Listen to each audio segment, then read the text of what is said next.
I am not late. Pete is late. I was waiting for him. He wasn't here. That is literally what I was doing because I am a great friend. So if I had gone live like I just did without him, you all would know that he is late and not me. I was here on time. You guys saw me in the chat. I was on time.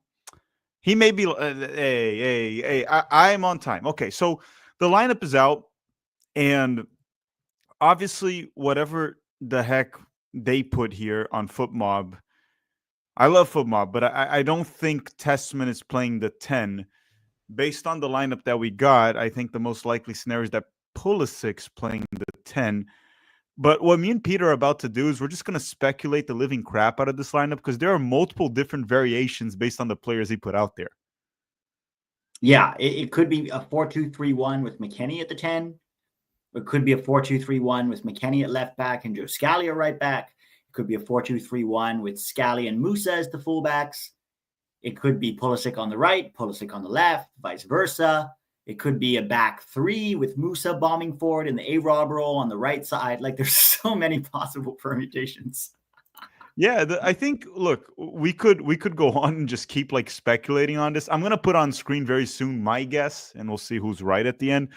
But I think the biggest takeaway from here, one of the most interesting things that we see, is that Gio Reyna is not starting, and there's not that big of a backlash among fans. Like I would love to see Gio start, but let's be real. In the past, when we talked about Gio, he was getting good performances here and there for his club. He was performing well for the national team.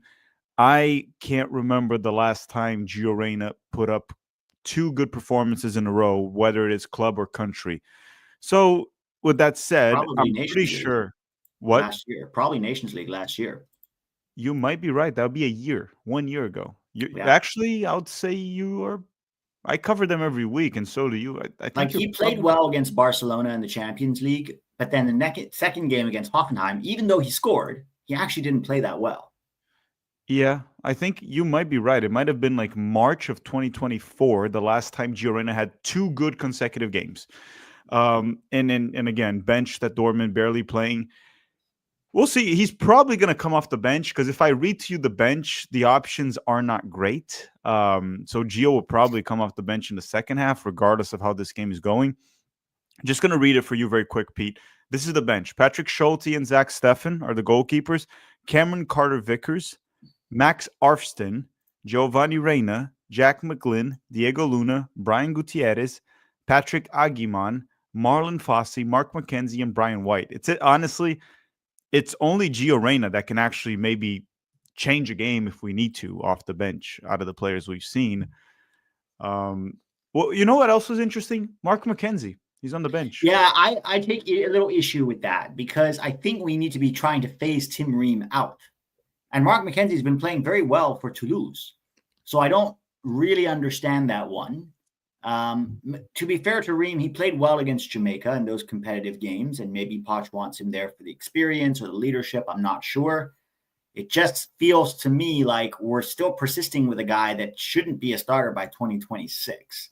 We should be trying to build a different starting pair, probably Richards and McKenzie. Yeah, and I mean, you also want to see those two play together, build chemistry, and actually see if they can play well together, McKenzie and Richards. But we're getting Tim Ream again. Well, I mean, I don't really understand it. Tim Ream doesn't even play center back for Charlotte anymore. He plays as a left back.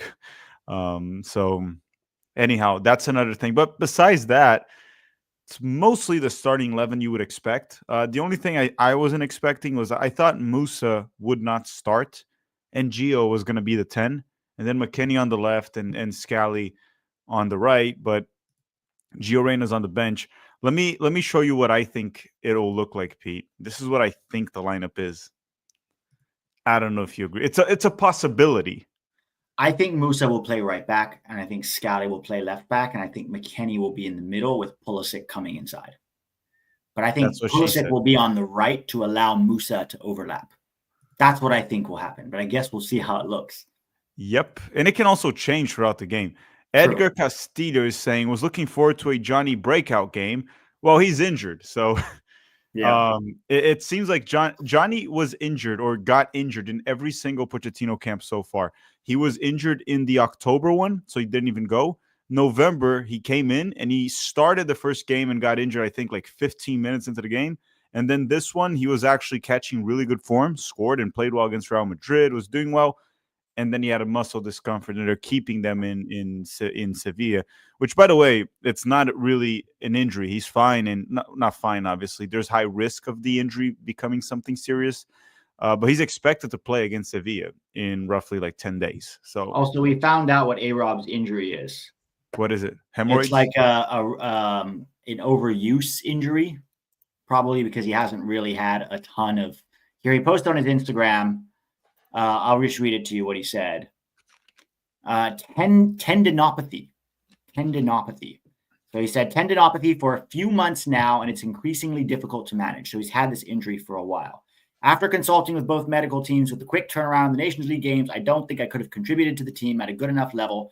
And this is probably the only opportunity to try and get on top of this issue, finish the season strong, and give myself the best chance of being with the U.S. this summer in much better shape, ready for another big tournament. Wishing the lads best of luck tonight and rooting for us always.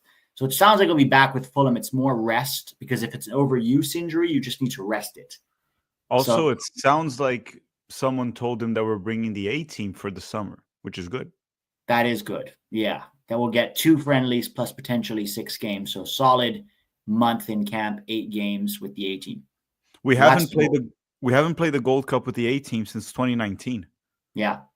Also, Pochettino also said we couldn't bring Reina to Gold Cup because he's with Dortmund. Well, whether or not that's true, I don't know if he'll even be at Dortmund. It does tell you how Pochettino's thinking. He's thinking about the Gold Cup with the A team, which is good. Yeah, it's going to be the first time he'll be like over a month with the team, which is crucial. Yeah. Among USMNT saying, USA, let's go. Hey, Filippo, have Pete join the Discord. He can potentially do call-in shows there in the future if he wants to. So I think it's the same Discord that Pete has, that Cubo Maker sent me. I think it's a new one, because the other one was President Chip and he deleted it. Oh. So I don't know. It's the link to the Discord is in the description of this video for whoever wants to join. I'm not active there, guys, but it's somewhere where the community can engage with each other. And listen, you guys don't really need me and Pete to debate soccer. You guys can talk among each other too. Like me and Pete are just kind of here. Tiago Martin saying, who's your guess for the first card? I bet on Sargent. If you're talking about American players, I would say the most likely ones to get a card based on their track record, Adams or Scally. Scally also arrives late at times, and Tyler goes very hard. So I'd say Adams or Scally would be the first ones to get a card, in my opinion. Saying, is Pochettino on fraud watch? No, I wouldn't put him on fraud watch. I think he's being watched closely right now, everything he does, but he's definitely not on fraud watch. Like, we haven't really seen anything that is alarming with Pochettino so far. It hasn't been perfect, but again, we never expected it to be perfect. Now, before we continue here, a couple things. One, if you guys can drop a like in the stream, we truly appreciate it. Thank you very much for that. The other thing is one more thing here that I talked to Pete earlier today. If anyone has a business or a brand that wants to put their brand in our TST team jersey, just email us at tacticalmanagertv@gmail.com if you're interested. But do it fast, do it quick, for 2 reasons. One, we had a few reached out already. And 2, we are running out of time. We have to sort it out by next week. So if you want to put your brand or your business in the tactical manager jersey for the TST tournament, just email us at tacticalmanagertv@gmail.com. I'll leave it there under my head and Pete's head. And Pete, we're building a strong team for this tournament. Yes, we are. Very exciting. Tack and I are doing a lot of mostly Tack, let's be honest. Doing a lot of behind the scenes work with recruitment. We're planning out training sessions for our week-long trip. It's like an international camp. You get 1 week to train, and that's it.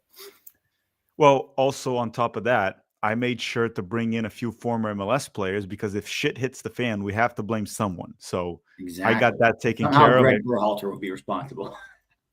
Yeah, but again, I had to put a few former MLS guys in the team because you never know. Things can go sideways and we have to blame someone. I ain't blaming myself or Pete, so we got to blame someone. And yeah. So yeah, if you guys want to sponsor the jersey, if you want to put your brand or your logo on the jersey, the email is down below, tacticalmanagertv@gmail.com. That's all right. So now let's go back here. Let's go through Panama real quick. I want to talk about Panama here for a second because they are missing two guys. They don't have as much depth as the United States. And they're missing Barcenas, one of their wingers, a very dangerous winger. He plays in Liga MX. And they're missing Amir Murilu, which alongside Carrasquilla, I would say their best player. They're both their most talented players for sure. Carrasquilla always plays very well, especially against the US. And Misael, the drummer, 69. Nice. Hopefully, all of your Pro Rel stands show up to games and stick around for the journey. It's going to be a long one. That's a good topic right there. That's a good topic to talk about. So let me actually get this out so they can see your face there, Pete, also. I think we can both talk about Pro Rel real quick. By the way, we talked about a Pro Rel also on Pete's stream earlier, so some takes are there. We're going to try to have more of them here. Here's the thing. Just because there's Pro Rel, the stadiums are not going to pack. And also keep in mind, you can be, let's say the New York Cosmos come back for some reason. I would probably want to be a Cosmos fan. I grew up there a good portion of my life in Long Island. I used to watch them play at Hofstra University. That's where they were playing at the time. My dad's always been a Cosmos guy because of Pele. I'm not in New York, so I'll be watching their games, but I can't really attend it. I can't keep flying to New York to watch the Cosmos. But when they play here in Tampa against the Rowdies, I'll definitely go to the game. And I have gone to a few Rowdies games. So I wouldn't go right away for just attendance numbers, especially because the sports business in the United States, they mostly make money off TV deals, sponsorships. MLS survives because of their attendance. They make a lot of money in the games because their TV ratings are terrible. But most make it with TV deals. So you want those ratings to be very high. Okay, sure, of course. Packed stadiums are always good. They're probably what you should aim for anyway. But you got to get good ratings. And it's going to take time. Like as soon as it's not like they implement Pro Rel and it's a magic bullet. There's a lot of work that has to go around. And we talked about this with Pete in his stream, how they have to do the work with the community. They have to do the work with the academies. It's not just implement Pro Rel and there you go, you're set. There's a lot of work that goes into it. And it's going to take time. It's going to take a lot of time. We talked about this, at least like 5 to 10 years for us to see legitimate impact from the Pro Rel. And they still probably won't catch up to MLS, but I'll let Pete talk a little bit about it well, too. Fundamentally, I agree with Misael here in the sense that if you are a fan of Pro Rel and you want Pro Rel in the US, then you should go support your local team, whatever USL team it is, whether it's the first division or the third division. And if you can't do that, watch it on TV because fans have to send the message that we like this. We want more of this. Otherwise, no one will ever try Pro Rel. If their attendance doubles and their viewers double because of Pro Rel, that is a massive, massive spike. I'm not saying it's going to double, but if you want to see Pro Rel in the United States, if you want that sort of an environment where it's not a fully open system, of course, it's imperfect, but it's a lot more open than anything MLS has to offer, then yeah, I'm going to try to go to more Orange County games now just to support and be like, okay, you guys are doing soccer the way that I want to see it done. So I'm going to put my money where my mouth is. And if you can't go to a game, turn it on your TV. That's another great way to do it. Tweet about it. Talk about it with your friends. Invite your friends to the game. Post about it. You have to encourage them for doing the right thing. We have to show them that doing the right thing equals eyeballs, right? And so that's kind of the mentality I take it from. I can't control everybody else, what they do or don't do. And there are some people who are going to say, yeah, I tried to go, but the quality is still not great. Sure, but there are lots of leagues around the world with not great quality, but people still watch them because it's their league and it's going to feel more community-oriented. But more importantly, the stakes and the storylines will change. Because right now, if I go to Orange County game, what are the stakes? We try to make the playoffs. If we don't, oh well. But now, well, not now, but in 2028, it might be we could get relegated or we want to get promoted to the first division. And so that makes every game more interesting and more hard fought, and it matters more. And that helps to create a better atmosphere and more interest. And if they get the D1 sanction, also CONCACAF Champions Cup spots. Yes. So you want to finish top and all that. But yeah, what I meant was more like the show up to games part, because also sometimes people don't have the money, right? You got to pay for Sure. parking, and you sometimes you have kids and you can't bring them. So the stick around for the journey, I'm all for. Watch the game, support the team, tweet about it. It's free to tweet about it, talk about it, invite your friends. But yeah, go to the game. It depends. Like some people can't afford it. Like tickets sometimes are like 30, $40. And if you have kids, all of a sudden you're going out, paying for parking, paying for tickets, you're spending $200 on a Saturday night. It's not everyone that can afford that. So I wouldn't say go to games. Go to games if you can. Go to games if you can. Even though I do think USL teams should make tickets very affordable so families go. OC tickets are $25, which I think is reasonable. That's reasonable. Yeah, they could maybe do like a discount for like kids, like half off for parents to bring kids. Sure. Because I mean, if you have 2 kids and a wife, that's $100 in a ticket in a weekend plus like parking plus that. It is a bit pricey. Parking is free at Orange County SC, so you don't have to pay it's for free parking. there. It's free. Okay. Yeah. Okay. So at least that's one good thing. But it's a 5,000 seater stadium. So obviously there's not a ton of room. But, they get 2/3 full at the moment from what I saw. At least the game I went to was 2/3 full. It was a regular season game. They also weren't in a very great moment at that time. But we will see what this looks like over the next couple of years. Yeah, we'll see how it goes here. And then, what's his name? The stadium looks completely empty, by the way. At least that's what I just saw. Los Angelinos do not show up. Well, they'll show up for the second game, right? Oh, yeah. Well, the Mexican Los Angelinos will show up for the Mexico game. But it's not a great – I'm going to get killed here. It's not a diehard sports town in the way that New York or Philadelphia or Boston is,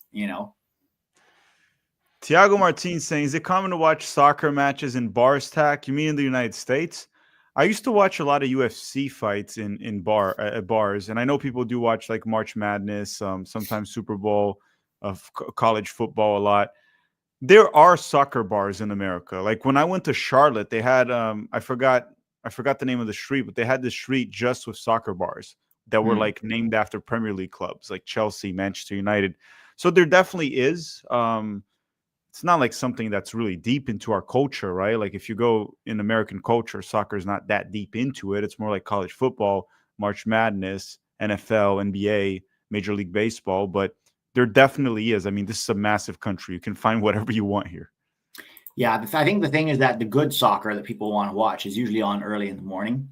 So who's drinking at 8 a.m.? I mean, some people maybe, but I don't. So I can definitely see, and this is not a jab on him, but I can totally see Max Bretos cracking a beer open in the morning.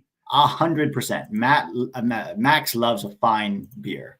Yeah, I could see like where we're there. You go to LA with Max and like, hey, want to watch the Premier? He has a beer in the morning, like 8 a.m. watching Chelsea. He would definitely do it. Which, by the way, guys, if you guys ever see Max, give him a nice big hug. He's a great guy. Sam saying, love the Orange County jersey, Pete. Oh, I should have put so Leo Fernandez from the Rowdies gave me their new jersey. Let me ask you your thoughts on it. Hold on, let me get it. All right, let's see it. Thank you, Sam. Appreciate it. Yeah, I went and paid $100 for it.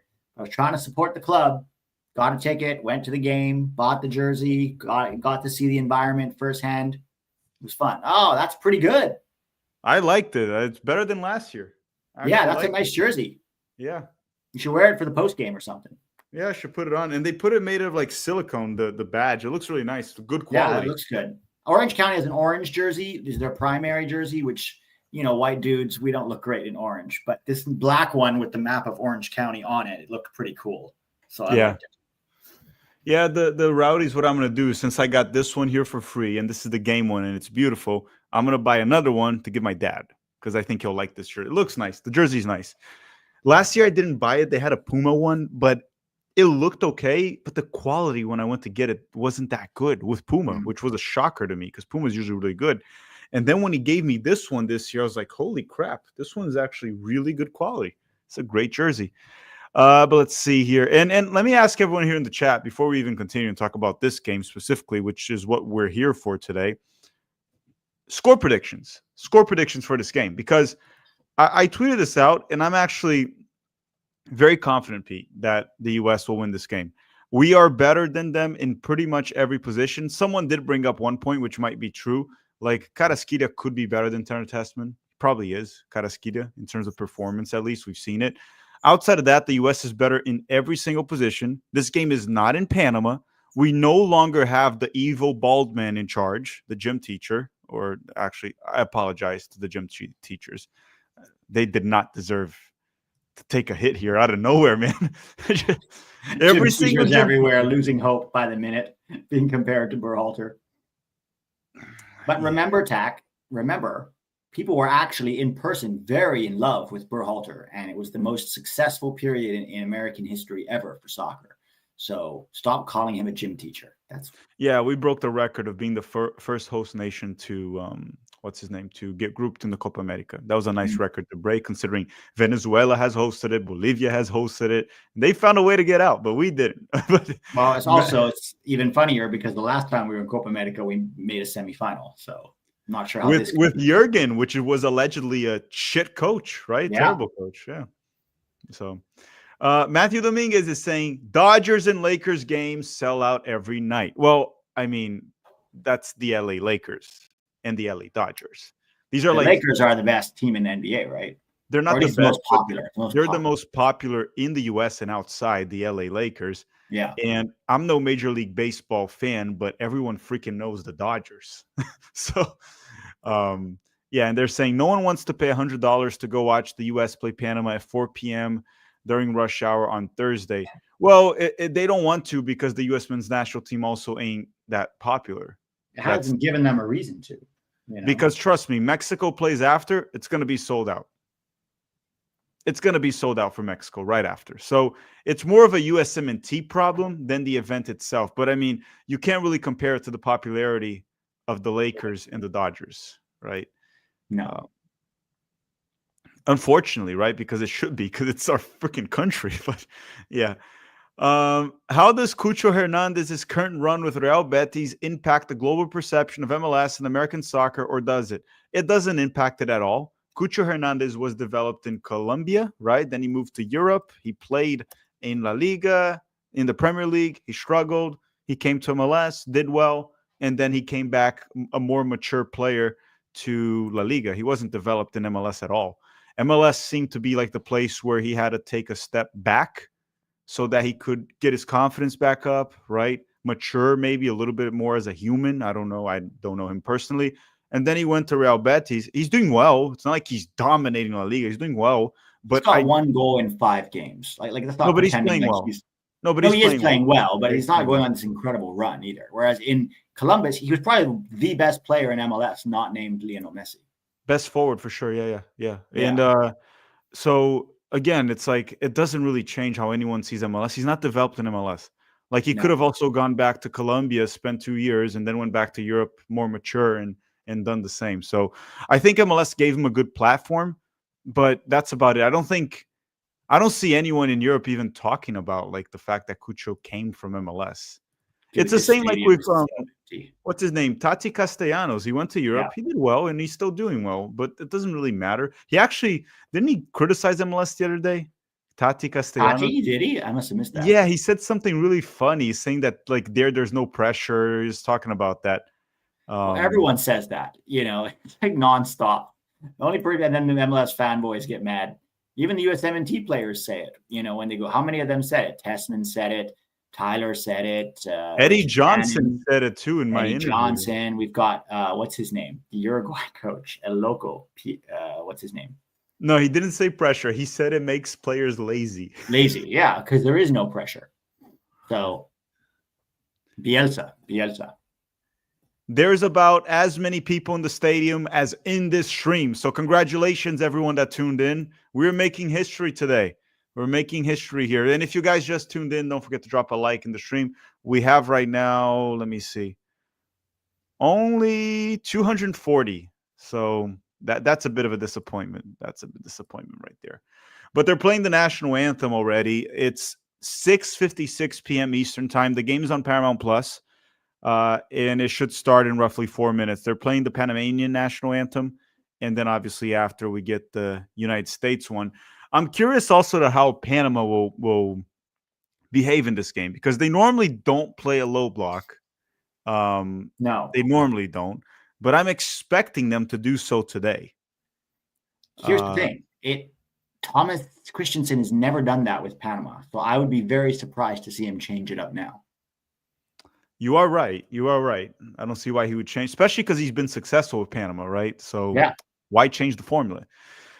And Mister is saying the thing is the US is still building the fan base. Here in England, it's at a stage where it's passed down through the generations. No, of course, of course, of course. Like, um, and the thing with soccer here in this country is that there are a lot of soccer fans in this country, but many of them are immigrants. So the parents that you're talking about, they're passing to their son the Mexican national team, the Brazilian national team, the Argentine national team. So it's going to take a few generations for that to, I'm not going to say wash out. I don't think anyone's going to like get rid of their culture. But for example, myself, my dad doesn't really care if the US wins too much, right? He watches the games and he follows through, but he doesn't care too much. He's a Brazil national team fan.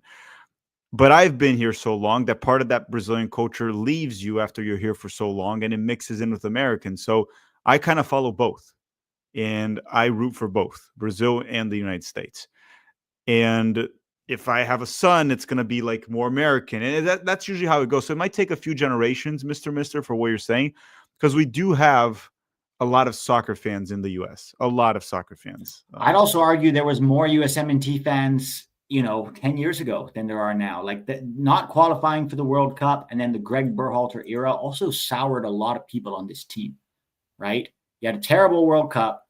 Greg Berhalter was a terrible coach, made this team very dull to watch. And then the Copa America disaster. It's going to take a long time to win people back. And frankly, we're probably not going to do it unless we go on an amazing run in 2026. Yeah, he did bum a few people out, that's for sure. And we're trying to like slowly get them back. And I think the only thing that can get them back is a great World Cup. I think that's literally the only thing. Everything else, I don't think people care too much. Also, we talked about this many times. So one quick thing here: CBS, Paramount Plus, they put McKennie at the 10, Musa right, and Scally on the left. We'll see if that's how it plays out, but that's what they put. I don't know if they put that based on some information that they have, or they're just putting that lineup based on what they think, which can be like what the way they're putting it is what Pete said. So it could be that way too. And they're saying what would be an incredible run, a quarterfinals. So, Steven, a quarterfinals run could be an incredible run depending on who we knock out in the first two knockout rounds, right? Because making it to the quarterfinals means we won two knockout rounds for this World Cup because it's expanded. So, depending, let's say we knock out Argentina in the round of 16 and lose in the quarterfinals to a Spain. I would say that's a pretty incredible run. It's a good run for the United States. I wouldn't say it's anything legendary, but it would probably be our most successful World Cup of all time in modern soccer, right? We're not going to go talk about when we made it to the semis in 1950 or whatever. It would be our most successful World Cup ever since, let's say, Major League Soccer was created, ever since the 1994 World Cup. This would be the most successful one. Now, obviously, if we were to say like a legendary run would be this team somehow makes it to a semifinals, that would be unreal if we can make it that far. 1930, sorry, 1950, 1930. It was 1930. So soccer has actually regressed. In 1930, it seems like we're closer to the other countries in the world, and then soccer regressed here. It's almost like U.S. soccer did something wrong. It feels like they still do something wrong. They're still doing something wrong. And again, we talk about MLS, like I talked about this so many times because we talk about how MLS is doing so much for soccer in this country. And yes, you can point to the good things about MLS, but I've said this before. If you remove from the national team the players that were not developed in MLS, if you remove them, our national team is worse than it was 20 years ago. Yeah. Is that a fair? Yeah, that's a fair thing to say. That is literally something to say right now. If you remove Pulisic, if you remove, let's say Serginho Dest, A-Rob, you remove Musa, Balogun, Tillman, Johnny, all these players, Richards too. I guess Richards, are they gonna claim the 1 year in Dallas or something? 1 year in Dallas. That's not developed. Come on, guys, like that. He never played in MLS. Also, no, right? Neither didn't McKennie didn't play either. No, McKennie never played, but at least he came out of Dallas's academy. You can get credit for that. By the way, the game just started here for me. Did it start for you? Yeah, it just started. What are you, like 20 seconds? What are you? 0-6-7. 8. Okay, so I'm in the future now. How far ahead? Like 5 seconds. Oh, okay. Yeah. Yeah, it Like, definitely looks like a back 3. Musa's at right back. It's Scally, Ream, and Richards in a back 3. Yeah. So the graphic was right. So Pulisic looks central-ish. Who's that way on the left? Is that Weah's on the left and Weah's Musa's on on the the left. right. Pulisic is central. Musa's coming up on the right with McKennie. So basically, McKennie and Pulisic are almost playing as dual 10s in front of Sargent. Yeah, and Panama's not playing a low block. Clearly a mid block. It's Very a quite mid noticeable. block, very compact. It's a compact mid block. I think they do that so they can strike you in transition and not be so deep. I Yeah. think that's why they do that. So Tyra, so far we're moving the ball a lot faster, right? We didn't do a shit. Ball's But moving. yeah. It's moving. There's not a lot of hanging around on the ball. We're trying to disorganize the opponent with the ball. Something I heard we wanted to do for years, but we kind of failed. We need a little more movement right now from Sargent and Weah. McKennie drifting wide at times. Here comes Musa. Throw in. Cannon Pods is saying, I show Speed and Friends would outnumber any MLS team in viewership and attendance. Well, they wouldn't outnumber Messi. Like, if Messi plays, they won't. But other MLS teams, for the most part, probably. Definitely a lot of them, yeah. Yeah, maybe not Atlanta or Seattle. Maybe not even like Cincinnati, but Chicago, New England. The Rapids, Orlando. The Rapids, yeah. Orlando, yeah. I'd say over half of the teams in the league for sure. Which is quite embarrassing.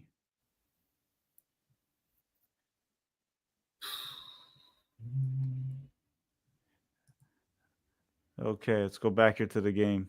United States here.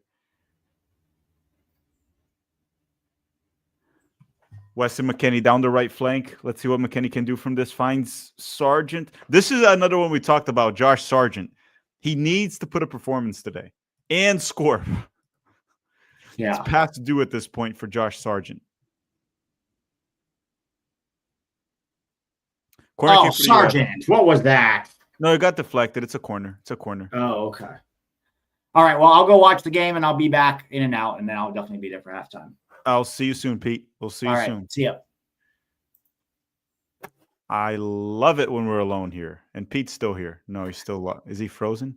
Yeah, he's gone. Pete's gone. Corner goes in. Cleared. Cleared once again. And Sargent fouls the Panamanian player. A little bit too aggressive, Sargent. A little bit too aggressive. But don't worry, guys. It was just a little bit of a little pushy push right there in a totally non-xenophobic way. Oh, guys, and this is Chappelle Football. Dustin, I'll promote it later. I'll promote it later. Chappelle Football is our Brazilian channel. I'm going to talk about it later. If you guys want Brazilian content in English, I'll put it there, Chappelle Football. And then Bobby, not Brown, is saying, I don't want to see any more doubleheader tickets. That turnout is embarrassing. Mexican fans bought 90% of the tickets. Yeah, the problem is, so look, this is my opinion on it. This is my opinion. We know that the U.S. men's national team cannot sell out a stadium as big as SoFi, right? So just have them play at the LAFC stadium or LA Galaxy stadium that's bigger, and then put Mexico to play there. I more or less agree with you about the doubleheader. One of the reasons why it's so empty is because the L3 fans dominate the ticket sales. And here comes the good ball from Tyler to Musa. Musa low cross blocked again. McKennie. Panama recovers the ball. Okay. Good anticipation there from Tyler. He forced the error. Does the Brazilian content include any BBLs? No, it doesn't. It doesn't include any BBLs. Okay, Musa, very involved in the game so far. And Thiago Martins saying, who are the top 3 most dangerous players in Panama? I mean, look, Carrasquilla for sure, their midfielder. Normally, Amir Murillo is extremely dangerous to a good player, but he's not available. He's injured. I guess the other one right now on the field might be Farhado, right? But usually the only 2 that I really rate in this team are Carrasquilla and Amir Murillo. Those would be the only ones. And now 5 minutes and 25 seconds.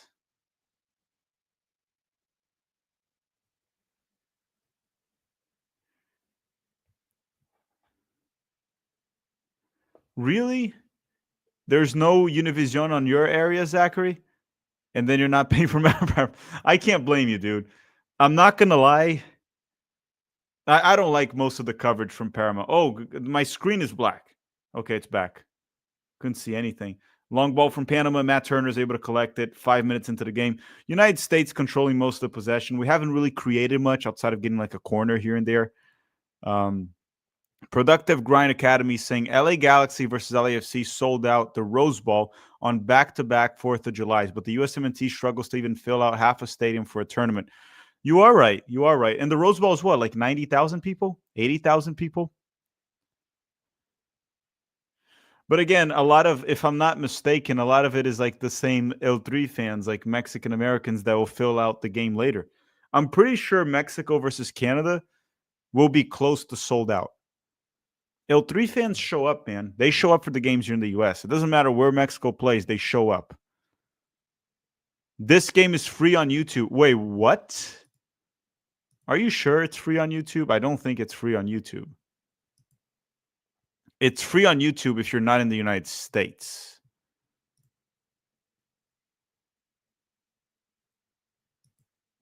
If you're not in the United States, it's free on YouTube. But yeah, everyone, get those likes up. Let's try to hit 1,000 likes. That's usually when the US scores. I'm not really a superstitious guy, but it kind of happens. It's like magic. And you guys got to listen to me, right? To my beautiful voice. I told you all, I'm often called the modern day Elvis, but I'm also known as taller and better looking Tom Cruise.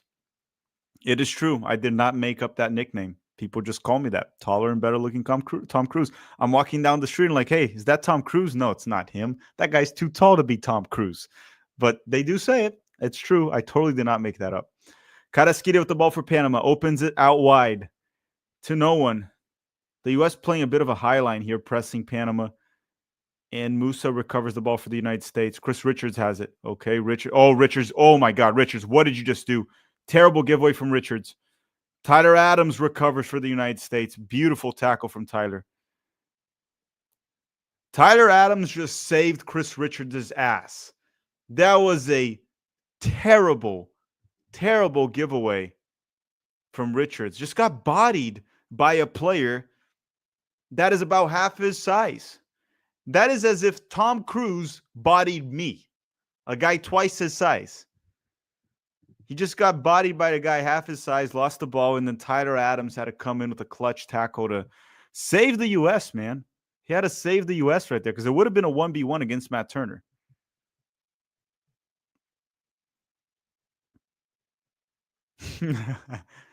There's no obsession with Tom Cruise. I didn't make up the what's the name? The nickname. I didn't make it up. See, everyone in the chat saying it's Tom Cruise doing the live watch along right here. It's Tom Cruise. Corner for Panama, cleared by Chris Richards. Christian Pulisic can't win it. Okay, Panama still has the ball here. Carrasquilla. Oh, God, that's not a foul. That's not a foul, ref. That is totally not a foul.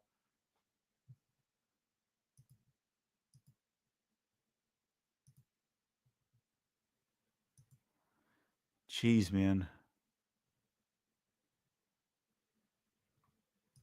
Okay, somewhat of a dangerous free kick here for Panama.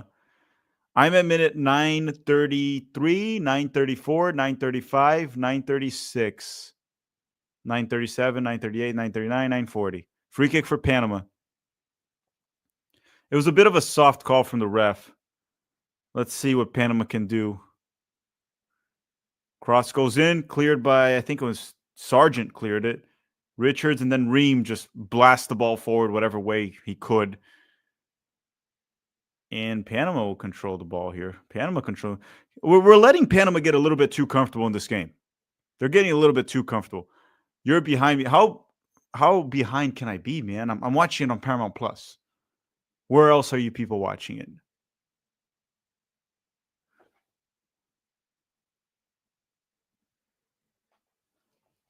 Carrasquilla. Tries to go long for Panama and goes right to Matt Turner. Right to Matt Turner. They're saying Paramount is way behind. I mean, where else am I gonna watch it? Univision? Does anyone is anyone I don't guys, I tried putting an antenna here. It doesn't freaking get the channels. I probably just live in a terrible place then, but I don't know. Univision is 25. What channel is Univision? I can try to find it here. Hold on. I have cable. Hold on. Where the heck is it? Univision. Does anyone know what channel Univision is? Or Univision? Univision? Univision. Okay, wait. I got it. I found it. Okay, now I might be ahead. Let me see. Okay, now I'm at 11:35, 11:36, 11:38. Okay, McKenny, 11:40. Okay, now I'm probably fine. I'm on Univision. Ball out wide. Christian Pulisic, 1v1, dispossessed. The U.S. does the ball. Scally, Tanner Tessman finds Tim Weah through the middle, drifting inside quite a bit. Weah, why would you dribble into like 40 Panamanian players in front of you? There's like 40 Panamanian players. And he just stomped one of them. You could probably get a yellow card off that. It's not a red. It's definitely not a red, but could be a yellow.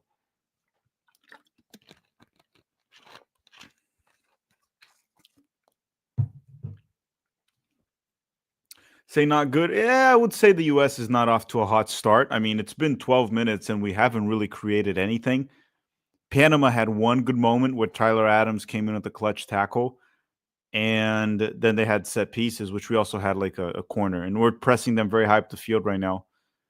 And they broke through our press. They literally just broke through our press. Chris Richards to McKenny. McKenny, why is everyone getting bodied by number 6? He's not big. He's bodying the shit out of everyone. Number 6 with the bleached hair. Do you guys see that? Who's number 6 from Panama? Who's number 6 from Panama?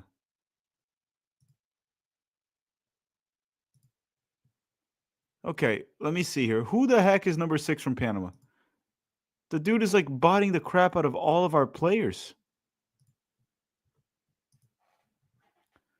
Alex Pereira. Or Martinez? No, hold on, guys. I'll find out. That's my job here, right? I'm supposed to give y'all information.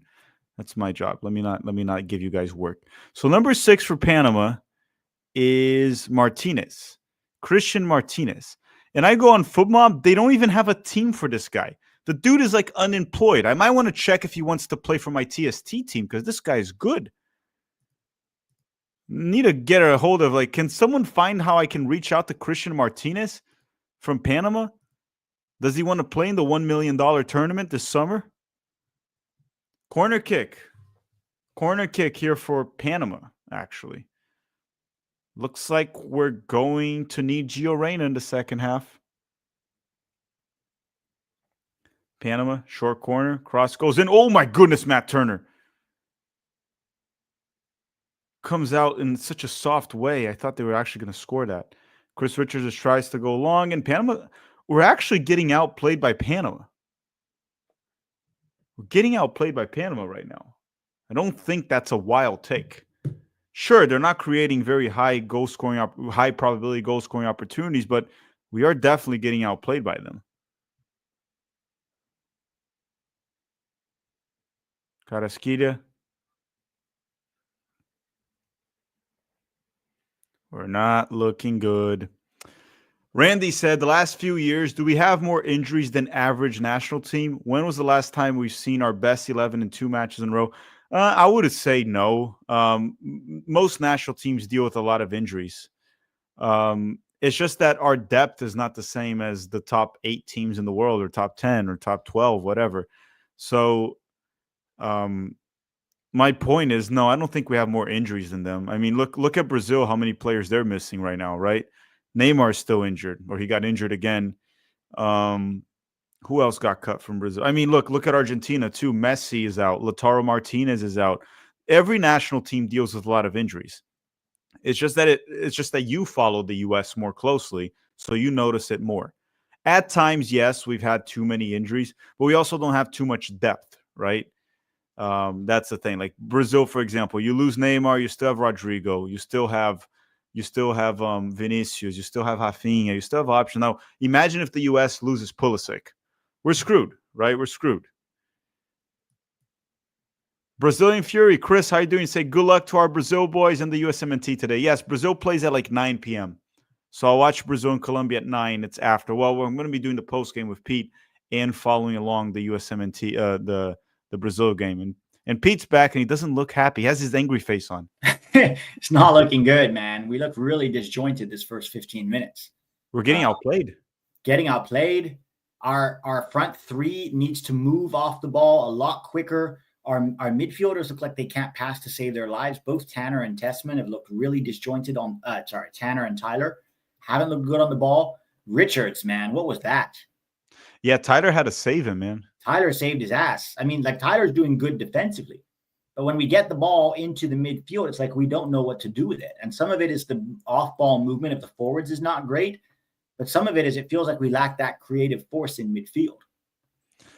Yeah, I think that at some point he's going to have to move Pulisic to the left wing, put Way on the right wing, send in Gio Reyna, put McKennie at the 8, maybe. Yeah. Maybe and take off Tessman. Yeah, he might have to move that at some point if we keep playing like this. I mean, it's not going to make any change in the first half because we're not playing well, but it's not like alarming, right? No. I mean, it's a little alarming, to be honest. It's just like we should be looking better than Panama. It is because it's Panama. A better team would have punished us already. So yes, there's that. I mean, let's put it this way then. It's not alarming because it's Panama. No offense to Panama. I mean, Julian Viva is saying BYU won today in March Madness. It's a good day, and BYU will win it all. What do you think of Pochettino so far? He's leaving a lot to be desired. I would say so far, not disappointing, but a bit underwhelming. Oh, Sargent, and he just got dispossessed very easily by the Panamanian defender. Oh, Sargent. Yeah, classic. You think Sargent. It's fair to say Pochettino so far, not a disappointment, but a bit underwhelming, I would say. Underwhelming. So I mean, I had hope after the Jamaica games because it looked promising, but, you know, the rosters and the lack of recruitment and come on, Sarge. Oh, man. I mean, he won the corner. It's not like he was dispossessed. He did win the corner. I mean, he was ahead of the guy. The guy got very easily around him. Sure. And he's also a big guy like Sargent. You would hope he can body the guy. He plays in the championship too. I don't know. Sure, he got the corner. It's not that he won the corner. It's just the guy just took the ball from him, hitting it out. He didn't kick it on the guy. He didn't earn it. Okay, Tessman, Christian Pulisic. Okay, good ball to McKennie. McKennie with the cross. Sargent. Oh, hit the post. It deflected and hit the post. Why am I behind? I think that was just bad luck because it deflected. Let me see the replay. You're probably seeing it now. Not yet. Weah has the ball. Tessman, Pulisic, McKennie. Yeah, that deflected. He could have maybe put it more far post. I have to see it again. Yeah, I have to see it again too. I think he probably hit the target, but it hit the defender and then it hit the post. We have to see the replay if there was any way he could have gotten a better shot. Oh, okay. By the way, I'm watching it on Univision. That one's ahead of Paramount, so I switched. Okay. So if you probably have that on Fubo, Univision. Yeah, I do. That one's like 20 seconds ahead. Let me get Ooh, McKennie with the header and save by the. Okay, 2 plays right now. We're starting to look better. At least we're creating chances now. 2 chances right there. 2 dangerous chances right there. One with Josh Sargent, one with Weston McKennie. Dude, can they just show the freaking replay of Sargent's finish? I kind of want to see if it was a bad finish or bad luck.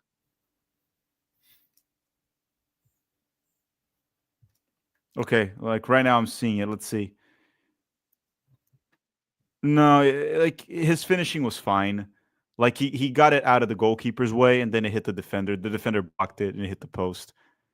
Honestly, it was a fine finish. I don't think like Sure, you could argue that a good finish would have gone in, but I thought he did well. Could he have put it closer to the far post? He put it to the far post. He Oh, put he it to the did. second Okay. one. Yeah, yeah. I haven't seen it yet. Yeah, he did. That's what he did. And then it hit the defender's leg. Like if the defender didn't hit it, it was in. So Mhm. I thought he did a good job. Obviously, a perfect job would have been a goal. All right, come on, Univision. Where the fuck Found is it? it? Does Fubo not have Univision? It should. Doesn't have it now. What about Weird. Today Network, something like that? It's not here on soccer today, so I have to stick with Paramount. I also hate the coverage of Paramount. That's why I read. I hate it too. Yeah. Did you hear the guy glazing Patrick Schulte? Or you don't have the sound on. The No. commentator was trying to say, well, Matt Turner's not playing and Patrick Schulte is playing. So Patrick Schulte, he's the guy. You know, that's what for the World Cup. You want the guy who's playing week in and week out. And I was like, shut the fuck up, dude. Yeah, it says the guy that probably watched Schulte play 2 games. That's the problem. Yeah, exactly. Or is a MLS shill. Schulte's very shaky. Very Very shaky. shaky. Very shaky. I mean, if he was watching the games, I'll put it this way. If we're going to start the hot hand right now, it's actually Zach Steffen. Yeah. It's if you're gonna call up somebody, it's Steffen. Not the biggest fan, but he's the hot hand right now. Yeah. And Greg All right, Berhalter. well, I'll see you at halftime. Hopefully we score, man. This is not looking good. Super chat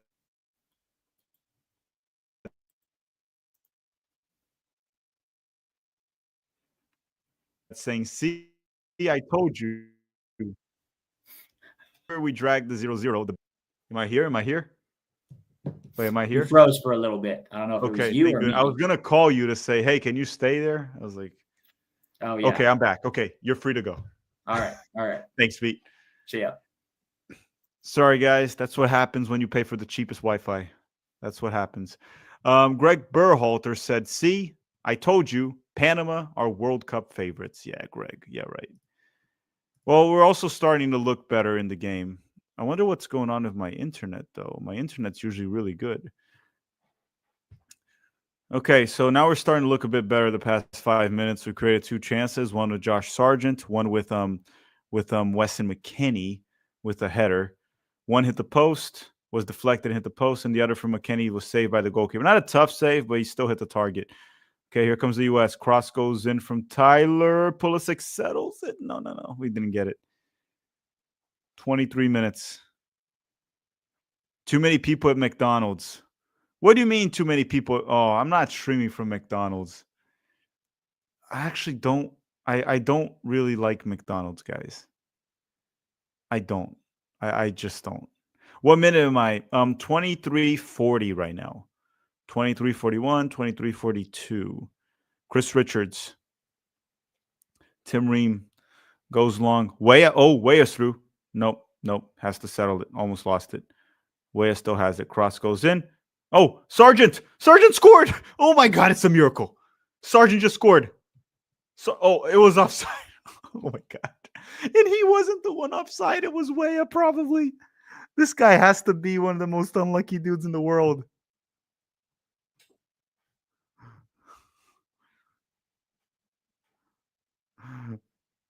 Josh Sargent finally scores, and he's offside.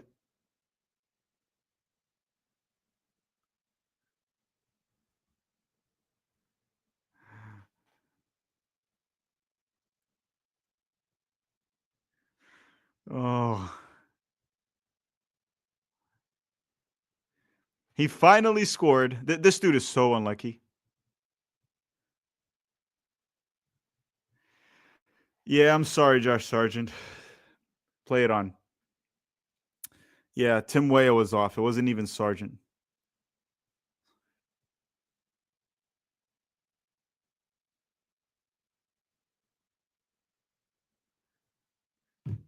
Yeah, the dude is just like completely unlucky too. He's just cursed.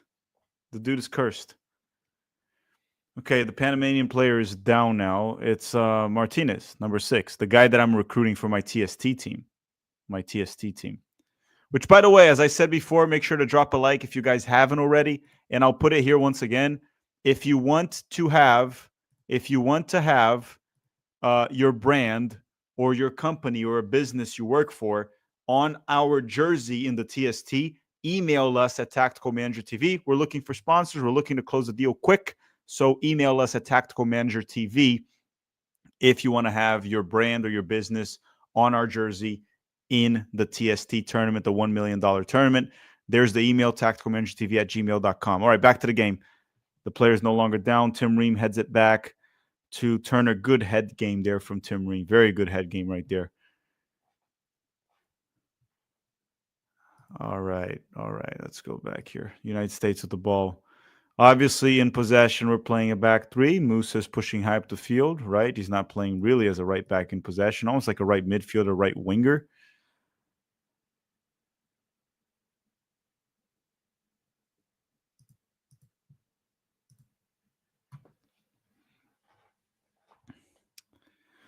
Do you advertise OnlyFans? I do not advertise OnlyFans, unfortunately. I don't. Unless OnlyFans pays a lot, then I'll advertise it on the jersey. Then sure. Right? We all got a price. Okay, that's not true. That did not sound good. We definitely don't all have a price. No, so if you have an OnlyFans, no, we don't put that on the jersey. Who's broadcasting the match? I'm watching it at Univision. You can also watch it on Paramount Plus. I just normally avoid it. Whenever I can avoid Paramount Plus. The app crashes so many times. Oh my goodness. Did Panama almost score? Did this dude shoot it from almost like the corner flag? So Karaski just switched the play to the left flank. And this dude from Panama settles it. And he didn't cross. He just shot on goal. And he hit the side net.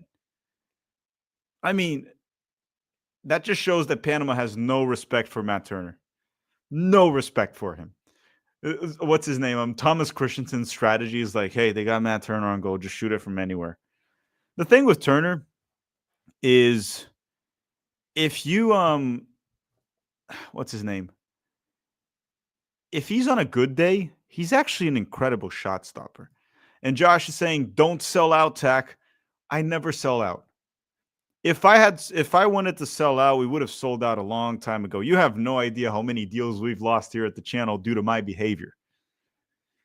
Let's say my behavior is not very sponsorship friendly. There are a few that stick around and we appreciate them very much. But trust me, if we were to sell out, we would have done a long time ago. Probably should have, but we didn't. Too late now. Too late now. No, but we legitimately want to put like a cool brand or some small business on our jersey. So you guys can reach out to our email, tacticalmanagertv@gmail.com in the TST. You should get sponsored by a church. I think that I would not accept money from a church. And I'll tell you why. I think they can put that money to better use. I think the church can use that money to help people instead of sponsoring my soccer team. If it's a charity, I'll push it, fine, to help people. But I think the church should use the money to help people and not to sponsor Tactical Manager, my opinion. United States in possession. What's his name now? It's Joe Scally, Tim Ream, Richards. Musa just gives it away. Just giving the ball away like it's charity. He's very giving today. Get sponsored by Denny's. I mean, if Denny's wants to sponsor the jersey, I'll gladly take it. I used to eat at Denny's a lot when I was in college. It was cheap, and the food was fine. I didn't think the food was bad. Good breakfast, decent burgers for the price that you could get. I don't know how much it costs now, but I like going there for breakfast. Get some good old pancakes. When I was in college, and sometimes in high school, but yeah, more in college, we go to Denny's a lot. I went to college? Yeah. Why are people surprised that I went to college? Almost like everyone goes to college in this country, right? I don't know. Why are people surprised that I went to college? Waffle House. Yes, I would go for Waffle House. IHOP. I used to go to IHOP a lot too in college. They always would have these deals, the pancake deals that they would have. So, we're all broke in college, or at least I was, and most people are. And you just go there for the deal where you pay it was like $5, all you can eat pancakes, something like that. So, just like, yeah, let's just go there, spend $5 on pancakes, eat so many pancakes that I don't have to eat anymore today. So, I essentially would live off like $5 in a day, just pancakes. And then later on, just have like a banana or a protein shake. There you go. You can live off like $5 to $7 in a day. Back in the day, right? This was like in 2013, 2014. That's like 10 years ago. These days, the pancakes are probably $10, but I haven't been there in forever. Sounds very healthy. Look, when you're 20, if you exercise, you can do whatever. You can do whatever. You're not going to get fat. At least I didn't. Okay, United States here at the ball. Tyler Adams tries to go long, and Sargent was pulled. Is that not a foul? Did Sargent flop?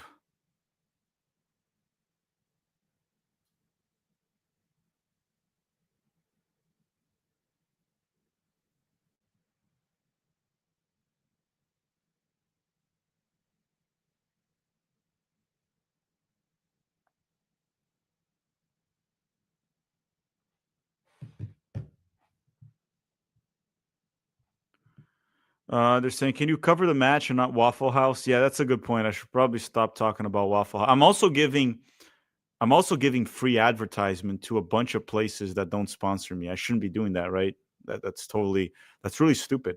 Why would they sponsor you if you're already dumb enough to give them advertisement? Free kick for the United States here. Christian Pulisic, Josh Sargent was pulled, so that'll be a free kick for the U.S. It's technically not really a dangerous free kick. It's frontal. Like they're facing the goal, but it's from long distance. Pulisic tries to lob it to no one. As I said, terrible one. That'll be a goal kick for Panama. That was the free kick itself was not dangerous. That is true, but it was also a pretty freaking bad delivery from Christian Pulisic. And Jonathan's saying Pulisic has been shit. Yeah, he's been. Yeah, I think that's the right word. He's been shit. I was trying to find a kind of word, but yeah, he's been kind of shit in the first half, especially for the standard that we hold Christian Pulisic, right? David is saying, honestly, does this look any different than Greg Berhalter? We've been crossing less. We definitely have been crossing the ball less. That's one thing that looks different. What's gonna tell us a lot about Pochettino is how he adjusts and how he makes changes. Because if you guys can remember of Greg Berhalter, if you can remember of him, one of the big issues of Berhalter was that he could never properly adjust in the game. He had no feel for the game. So we'll see what Pochettino does. I said if I was Pochettino right now, I would literally sub out Tessman, put McKennie at the 8 with Tyler Adams, right? Sub out Tessman for Gio Reyna, have McKennie at the 8, send Pulisic to the left wing, put Tim Way on the right wing, and just have Musa stay a bit deeper, play a back four in possession. That's what I would do to try to fix this team. And throw in for the United States here, 34 minutes. That's what I would try to do, man. And we're going to have to see, okay, Tessman, what the fuck was, excuse my French here. I try not to curse, but what the heck did Tanner Tessman just do?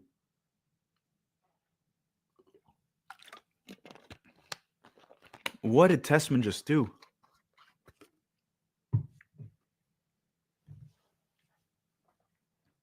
Okay, and here comes Panama again, 35 minutes. This has been a very bad game so far. No flashy plays, no great, no really good moments so far in the first half. It hasn't really been a good game.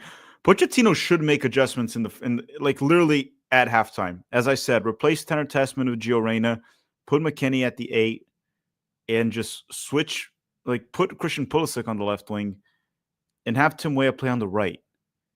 Those changes have to be made, and they have to be made quick. Yeah, look, I'll just put it this way for you guys. You guys told me to go back to the game coverage, but you all going to tell me it's not a lot better when I talk about Waffle House or IHOP? Told you. You guys wanted this. You guys wanted this. Free kick for Panama. And this is actually a semi-dangerous free kick. They can deliver a very dangerous cross off this free kick. This is not good. This is definitely not good. But everyone, I already told you all you have to do is hit the like button. If we hit 1,000 likes, if we do that, the U.S. will score. You may be wondering why, because that's what always happens. We're only at 486 likes. So can we get those likes up? Get those likes up. We're only at 488. We should be at 700 very easily. Okay, free kick for Panama. Carrasquilla seems to be the one that's going to be taking it. This could be a dangerous delivery.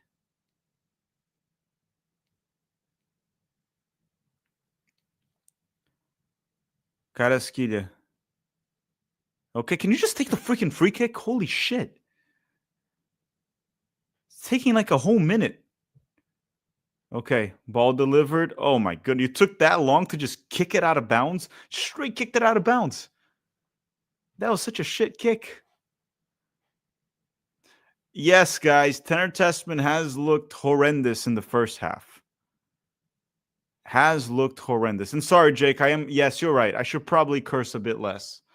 It's just that when I watch with friends, I curse a lot. And I consider you guys friends. Because if I'm not watching with y'all, I'll be watching this game on my own. 37 minutes and 10 seconds. Panama with the ball. The U.S. trying to high press, and then Panama just goes long. Could it work? Nope. Musa kind of recovers it. Yep, he got it for the U.S. And then he doesn't know what to do with the ball, and then he turns around, gives the Panamanian player his butt, and the Panamanian player just runs over Musa's butt, and it's a foul. Matt Turner, U.S. will try to play out of the back, and here we go with Joe Scally. Super slow. We're super slow there. That should have been when we hit them in transition.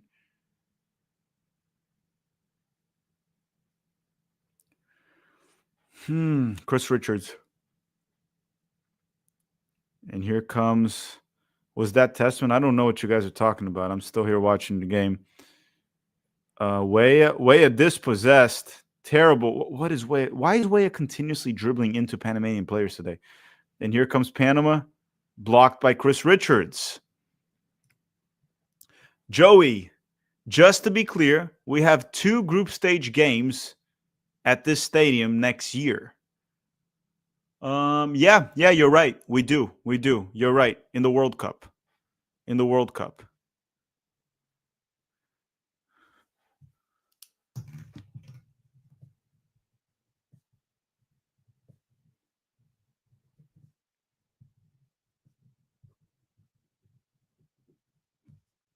Yeah, we really suck in transition. Which was something I was hoping Pochettino would improve. But we really haven't improved under Pochettino in terms of like counterattacks. And today it's not looked good. Tyler Adams. No, that was McKennie. Dispossessed. Carrasquilla.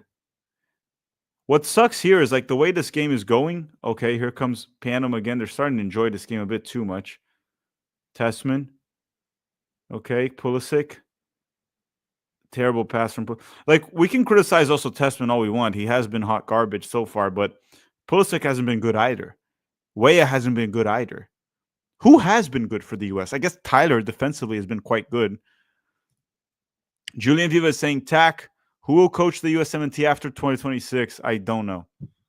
I have no clue. We have no clue. I'll say this. I don't think it'll be Pochettino. I don't think he's staying. Happen is saying, someone get these players a PowerPoint and notebook immediately. Yeah, we're looking out of ideas. We're not really creating crap. We had that one chance with Sargent and McKennie's header. McKennie's header was kind of weak.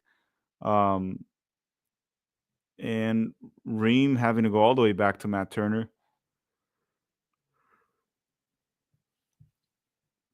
So Panama's not pressing the US, but they're also not dropping deep. They're playing a really good mid block, and it's been quite effective against us. They've been completely neutralizing us. We move the ball one way, another. We don't find space. We can't find a pass in behind. Sargent's just kind of like stuck there between two defenders. Weah, every time he tries to dribble inside, he runs into 2 or 3 Panamanian players. Pulisic has been anonymous, to say the least, or maybe even worse than anonymous. McKennie hasn't been good.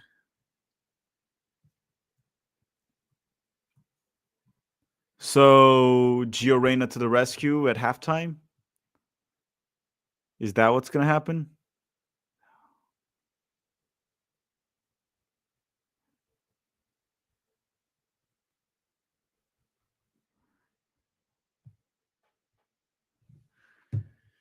That's what it's going to have to be, man. We got 4 minutes left here, and unless some freaking miracle happens and we create an actual meaningful goal-scoring opportunity, we ain't getting a goal.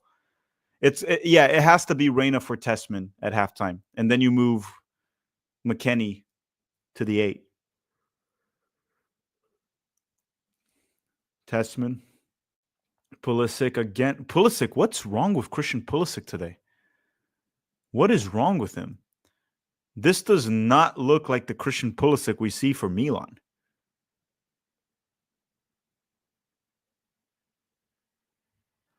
Tyler Adams, Richards, to Musa.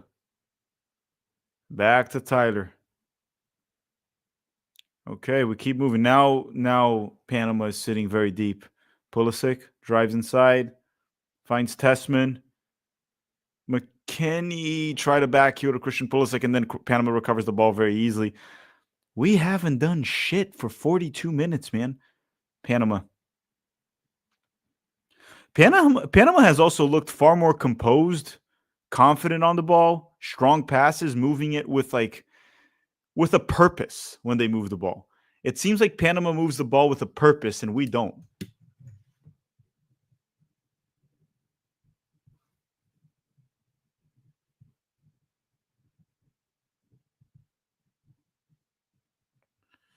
It's quite alarming so far. This first half has been quite alarming.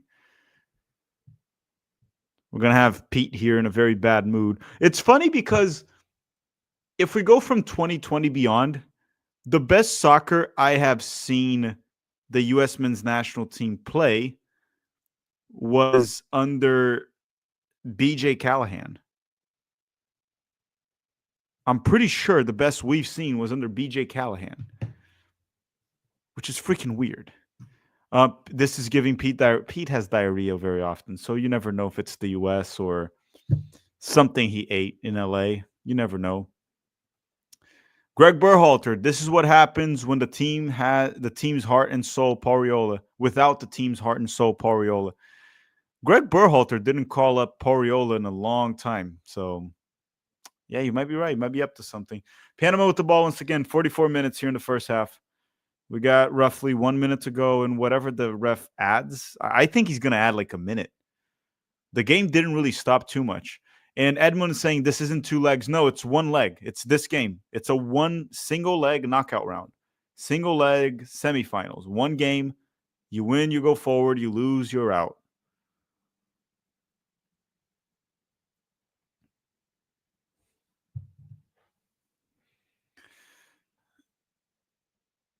Yeah, man. BJ Callahan, he was our GOAT. He actually got the USMNT to play well.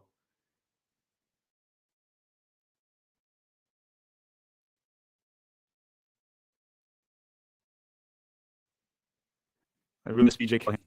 Why does my internet keep dropping? My internet is always good. Why does it keep dropping today?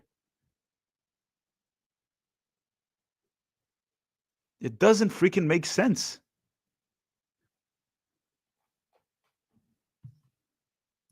Wait, they're saying don't go on Discord. It's a scam. Is that a joke or is it serious? Because I put the link that Cubo Maker sent me. Is it a joke? Because I can remove the Discord link if that is true. They're saying, yes, I have Spectrum. I have Spectrum.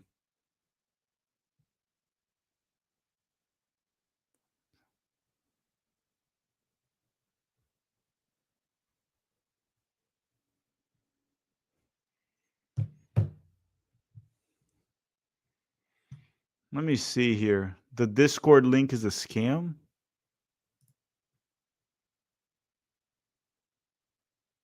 No, it's the Tactical Manager Discord. I just clicked on it.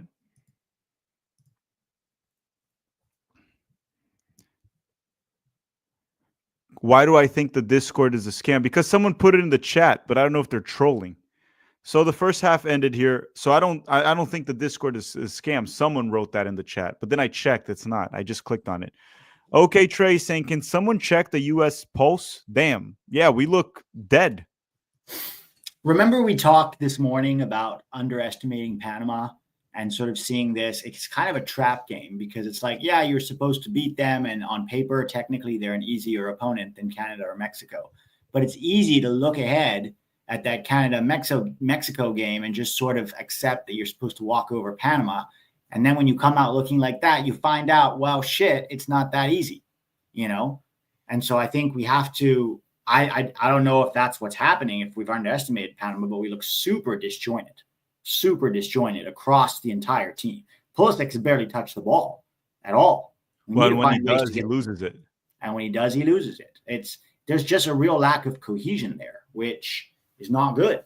I think we need to make some changes at halftime to shake this group up. At least one change. I would take off Tessman, move McKennie back into the double pivot, put Weah back on the right, put Pulisic on the left, and put Gio in midfield. I don't know if it's going to work, but right now that's kind of our best chance because we created 2 chances that first half, right? I don't count the offside one.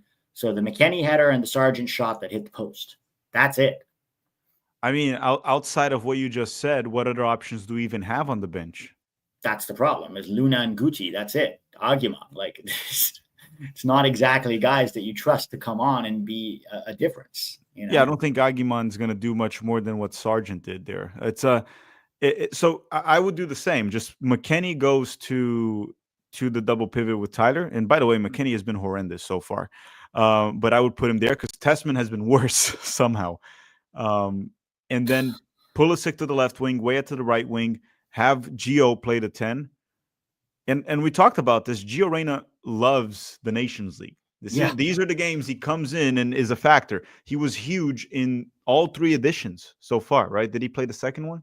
The last one, he was the best player. Yeah. The first one, he was the best player. The second one, he got 2 assists against Canada in the final. And then the first one, he got a goal and assist against Mexico in the final. So he was the best player or top 3 in every single edition of the Nations League so far. It's time to bring Gio in. I thought putting him on the bench was fair. We talked about that. It was fair. But things are not working this game. Also, have you noticed when Panama has the ball, they pass with a purpose. It's like there's a plan.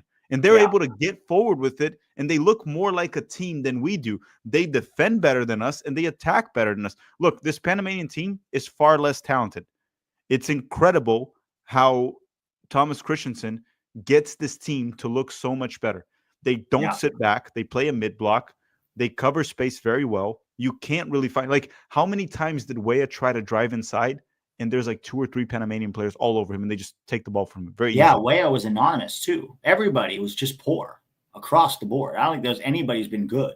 Adams has been good defensively, but have you noticed also Adams has to get so deep to get the ball off Ream and Richards? He's like dropping so ridiculously deep to get the ball from them. It's almost like he's playing in the back 4. What we need is the center backs to stride forward with the ball and distribute. And also, why is Tanner Tessman playing as an attacking midfielder almost? He's not sitting next to Tyler. You notice he's going up and playing with his back to goal. It's like, what is Tessman going to do with his back to goal? It's not his best position. First of all, it's not good use of him. Second of all, but third, he's also not a very good player. Like, we need to, I just don't think he offers anything on the field right now. I'd rather have Gio at this point. Well, also, there are certain things, like if you're going to put Tessman in the position that he is, you just put Gio Reyna. That's actually dangerous. It's the same thing, too, with Scally, right? I don't think this is the issue where it's the difference maker. But if you're going to play Scally on the role that he's playing, you might as well just put Mark McKenzie in and have Tim Ream play as a left back. Yeah. Just have Tim Ream there and then play McKenzie with Richards. And then you can put Scally with maybe Musa, so replace Musa, because Musa going forward. Dude, Musa offers nothing going forward. You don't need him high up the field. He's doing fine as right back. Okay, so here are my subs, Pete. Here are my two subs. I'm removing Musa and Tessman. Okay, Musa for McKenzie. So I put Scally on the right back. I play a back four. Scally on right, Richards and McKenzie, and Ream on the left back. Back four. Now, I think Musa's been doing fine as a right back, though. I wouldn't replace Musa. So you remove Scally then? No, I would just take off Tessman and put on Gio for now. I was just going to play a back four. I don't have Musa go. Well, then don't have Musa push high up the field. Just have Weah. Musa doesn't offer. I think he needs to now because we need our guys attacking.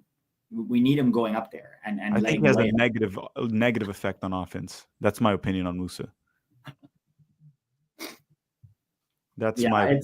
It's really tough, man. I don't think anybody has played well today, and that's what's really disturbing. We have to be better than this against Panama.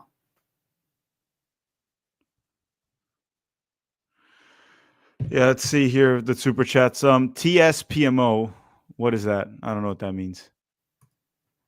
Drew Watson, wow, the boos. Don't hear that much with the U.S. fans. I mean, there are barely fans in the stadium, so I'm kind of shocked that anyone could even hear the boos because there's barely any. At least it looked pretty freaking empty. It's a big stadium, though.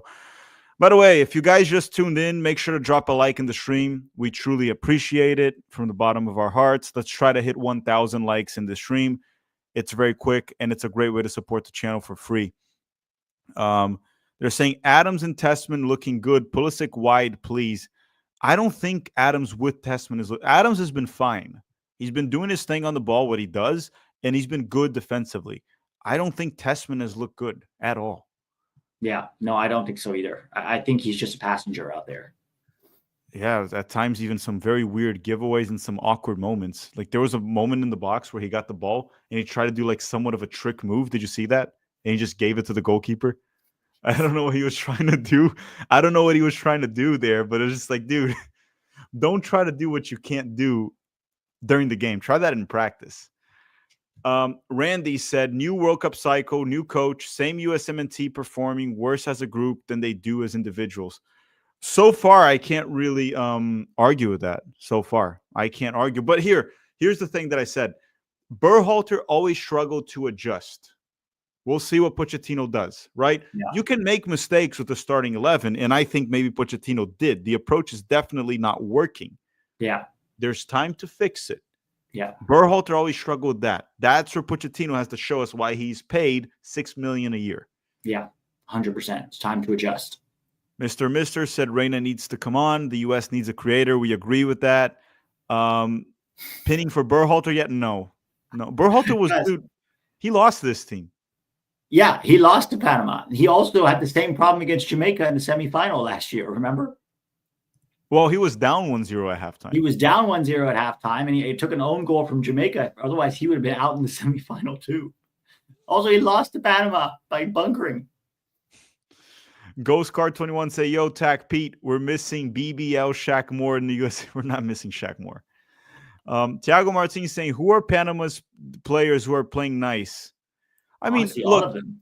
Yeah, the thing with Panama is they play well as a team. It's not really one player. Sure, Carrasquilla, you can see, is a bit of a level or two above most of their players, but they play. I would say one thing. Martinez, their number 6. He's been really freaking good. Botting our players, connecting the passes. He's been really good. So I'd say Martinez and Carrasquilla, but I think everyone from Panama has been quite good. Yeah, they look very cohesive as a team. They haven't created a whole lot, maybe just from a lack of quality, but they've done a good job of denying us with their very compact mid block. So Frank Castor saying the first half is why Gio needs to play. We're lacking creativity without him. Pulisic is more dangerous on the right wing, so put him there and play Weah on the left wing. I mean, look, Pulisic is dangerous on the right wing or left wing, and Weah also, even though for club, we see Weah play more on the right side usually. I think Weah or Pulisic on the right wing or left wing, they can still interchange. I don't think that would matter too much. I think the big difference would be having Gio Reyna there in the middle. The problem here, Pete, is this. What version of Gio Reyna are we going to get? The USMNT version? Or we're going to get the one we've been seeing? If it's the Dortmund version, then that's not going to do much. That's the problem. And again, this is why your whole roster matters. Because when you have to make changes like this, who are you going to bring on? Right? There's nobody on that bench that I trust right now to come on and be a game changer. Apart from, maybe Gio. But again, it depends which Gio you get. But like, who's that? Gutierrez, Luna, maybe. I mean, look, they could come on and do something, but it's not like I go, well, if I need a goal, I just bring on Luna or Guti. So it's hard to say right now. And again, this is why people say, don't complain about, 22nd guy on the roster. Yeah, but you might need him, Yep. I mean, look at the bench right now. It's kind of alarming.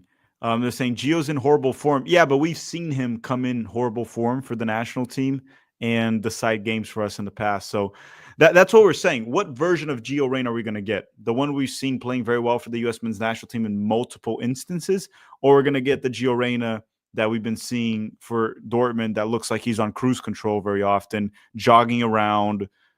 It just doesn't seem to give a shit, which is a big problem. Patrick is saying the field is way too narrow and they're playing a straight back five. Tough to get past that. Tessman looks awkward and Pulisic needs to move out wide. Yeah, but at the same time, this was expected. I think I even said that on my prediction video that they would probably play like a 5-4-1. If I knew that, Pochettino should know that. I think I mentioned it, 5-4-1. They're playing that back five. We knew it was going to be like that, but they're not bunkering. No, it's not a bunker. It's a mid-block. It's a very compact mid-block.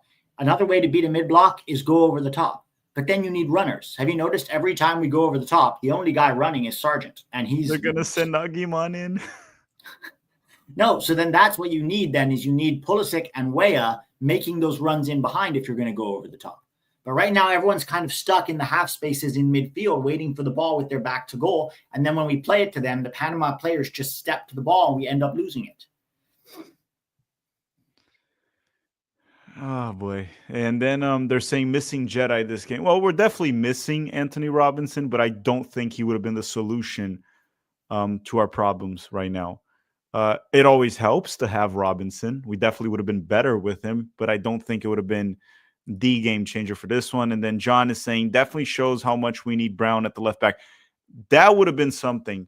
I think even more than A-Rob for this game, having Nathaniel Brown, because he's more of a technical player. Right? A-Rob can strike you very well in transition. He does need space in behind to make those runs. I don't think A-Rob would have been very effective on offense today. Nathaniel Brown can combine in tight spaces, very smooth on the ball. Might have been a play. Even if A-Rob was there, we could have had Nathaniel Brown on the left wing. So I think, yes, Nathaniel Brown would have been a player that probably would have helped. And then Streamclip saying if we lower ticket prices, we'd have fans. I think another problem is that they sell it as a doubleheader. So the L3 fans kind of like buy everything beforehand and they come in for the later game. What I said they should probably do is just have Mexico play at SoFi. In the U.S., put them to play at the LAFC or LA Galaxy Stadium. Maybe we can fill out 20, 30,000. But keep those tickets cheap enough that you actually fill it. Yeah. I mean, they can do that. They can do that because they'll profit out of the Mexico game because they will pay a lot for those 70,000 seats. They're saying, is this the most live viewers? No, we've had more in the World Cup, right? In the World Cup, we were at 3,000 or something. It was really big in the World Cup. So no, this is definitely not the most. It's not even close. But thank you very much, everyone that tuned in. And if you guys haven't already, make sure to smash the like button. Thank you very much. The second half should start in about actually any time, right? It's been 15 minutes. Right? Should be coming on now. I'm just curious if we're going to see changes right away. If he doesn't make changes right away, it'll be very alarming. Yeah, I think that was a bad enough performance it warranted a halftime change. At the absolute latest, 60th minute, if it doesn't change in the next 15. Like, let me ask you this. Who was this could go into overtime and then penalties. Oh, my God. Let me ask you one thing. Who was closer to getting a goal? Well, us. We actually created chances. We forced saves out of the keeper. We're closer. Panama look good, but they haven't really created a meaningful chance yet.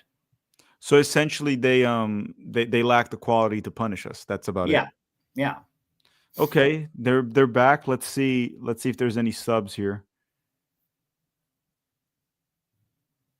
They said that someone put online that there was like 22,000 people in the stadium. Dude, there's no way. I mean, it's a 70,000 seater stadium, but it's possible they sold 22,000 tickets. Just those people are waiting for the Mexico-Canada game. Only 22? Mexico would have sold more. I don't know.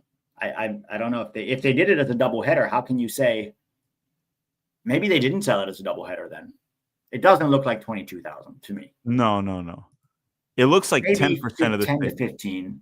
Yeah. Well, the problem is too on a 70,000 seater, everyone's very spread out, and you can see the fans. There's a lot of Mexico jerseys already in the seats, so you can tell a lot of them are just Mexico fans waiting for the next game. The thing, too, is Mexico fans might be a little bit bummed out by their own national team, and they might not be showing up in big numbers as well. They do, though. They do show up, especially for the competitive games. So I'm looking here. It looks like everyone's back, dude. Yeah, and Poch is very stubborn, dude. He doesn't make changes that early. Very rare for Poch to make a halftime change. Even in January camp, he didn't make any halftime changes, remember? Yeah, but this is very concerning, very alarming.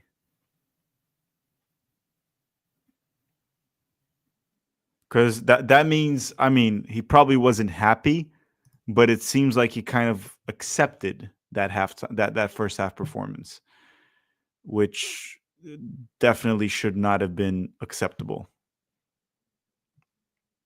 Yeah. But okay.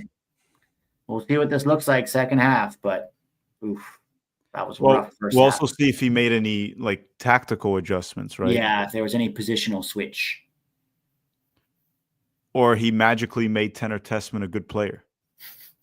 Watch, Tanner Tessman scores the golazo of his life. He gave him the Space Jam drink, the one Michael Jordan. You watched the first Space Jam ever?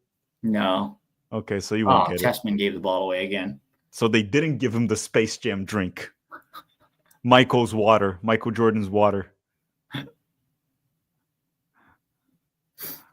He hits like a goal from half field. Oh, Jesus. So Pulisic is still on the right. Yeah, it's the exact same thing, dude. Same shit. And then Pulisic giving it away. Dude, he's begging for something really bad to happen. Because if Panama somehow pulls a goal here, we're in big trouble. Then we're in big trouble. We're in big trouble if they get a... Oh, my God, Scally. Tanner Tessman here at the ball. To Tim Ream. Yeah, man. It's like... to Musa. And we don't look like we pass with a purpose, just like Panama does in the ball. And the funny thing about it is theoretically, we have better players, right? We have better players than Panama. Yeah, but it's not just the passing. It's the lack of off-ball movement that really worries me. Feels like there's no urgency to check into space to receive the ball or to stretch the back line with a hard run. It just feels very passive. The front four are basically just hugging the back line and jogging next to them without really moving. So you're not testing them. Weah? No, and even the chances that you talked about that we created, they were okay chances, right? We haven't created clear-cut chances. We can't say we haven't gotten lucky. Let's say we got unlucky. None of that happened. Just, well, we'll see what he's going to do. Pulisic with a bad cross. Richards keeps it alive, and then Panama kind of clears it. Did you see the Pulisic set piece in the first half? That went to no one. Oh, my God. That was embarrassing, dude. Yeah, I don't know what he would like. There's two things there. It was either a horrible delivery or lack of communications between the players, like what he was going to do. Yeah. Regardless, it was embarrassing from him and the team. Very embarrassing. Tessman looks like he's lumbering out there, dude. By the way, Pete, I looked up number 6 from Panama, and on FootMob, it doesn't show that he has a team, that he's unemployed. I wanted to contact him for the TST. Yeah, exactly. Be like, hey, we'll take you. Dude, this guy's actually playing very well, number 6. If he can hold his own against the U.S. men's national team, I think he'll be a pretty good TST player. Yeah. All right. Well, I'll see you. I'll be in and out, Tack. Hopefully we get something. I don't want to be here all night. No, please. No. Because we already have, if we win, we already have a very long night on Sunday. So let's win in regular time here today. Christian Pulisic with a corner. Ball goes in, cleared Cleared by Panama once again. Tim Ream. Tyler Adams to Weah. Nice little touch from Weah. Finally, Weah. And that'll be another corner for the United States. Hey, eventually it goes in. Keep knocking on the door. Eventually they'll let you in. Just keep knocking. Keep knocking. Eventually they'll let you in. Corner for the U.S. men's national team. 48 minutes. So we're actually almost 49. So 4 minutes into the second half here. Why do we have Weah right next to the corner?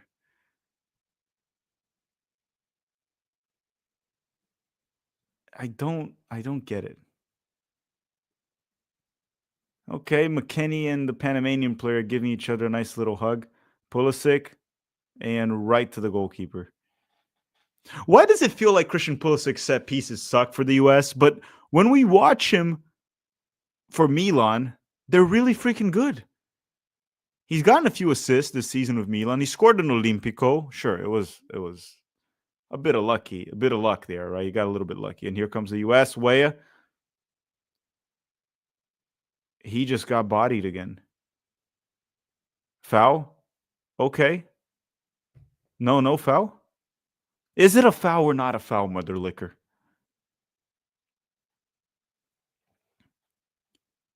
It's not a foul. Let's see.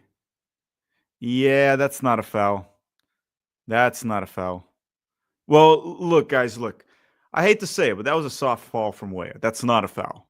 That is totally not a foul. Oh, boy.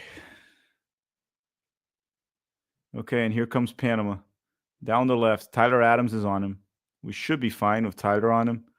Good defense from Tyler. That's a throw-in for Panama. I think Tyler is the only player that I can't really complain about today so far. I guess Ream also has been fine doing his job. Okay, now here comes Panama again. They still have the ball in the final third. They'll see probably a cross. Tessman, good steal, and he clears it. Good moment there from Tenor. But then there's no one from the U.S. up top. No one was there.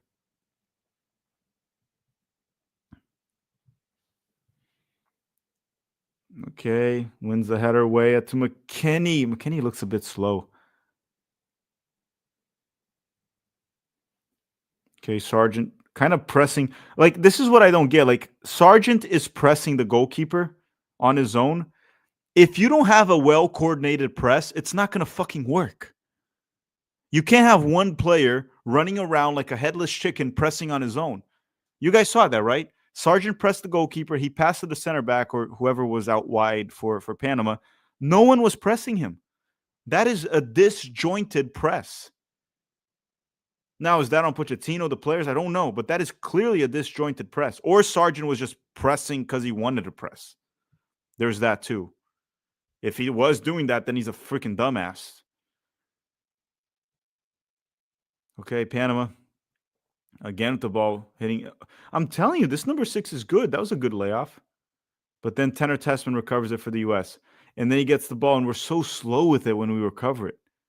We're so out of ideas. Weah cuts inside, shot on target. Okay.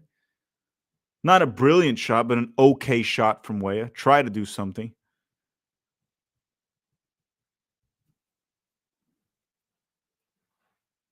Number 6 plays in Israel. Really? FootMob doesn't have the Israeli team then.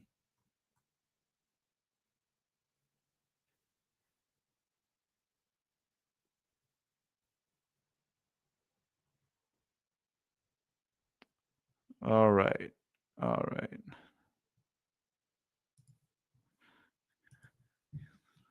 Matt Turner just blasts the ball forward.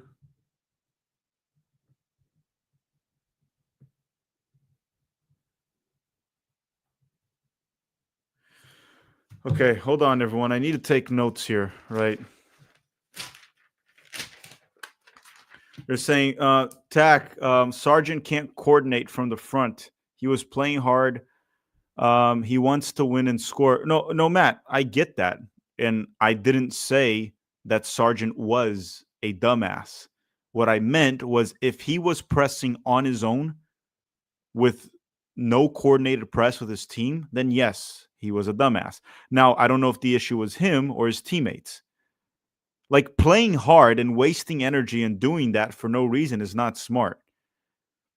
Now, again, I don't know if that's on him. It could have just been the press that wasn't really, it was just disjointed. But it's hard for me to know. I don't know what the instructions are. Tessman, Tuwea.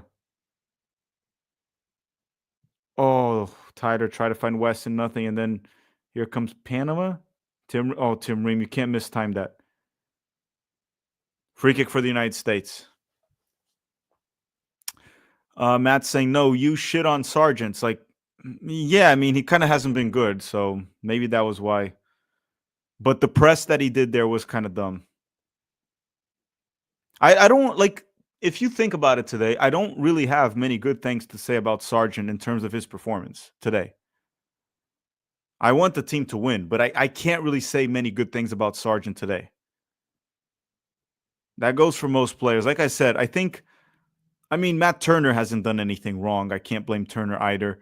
But I think outside of Tyler, there's no one that's been really good.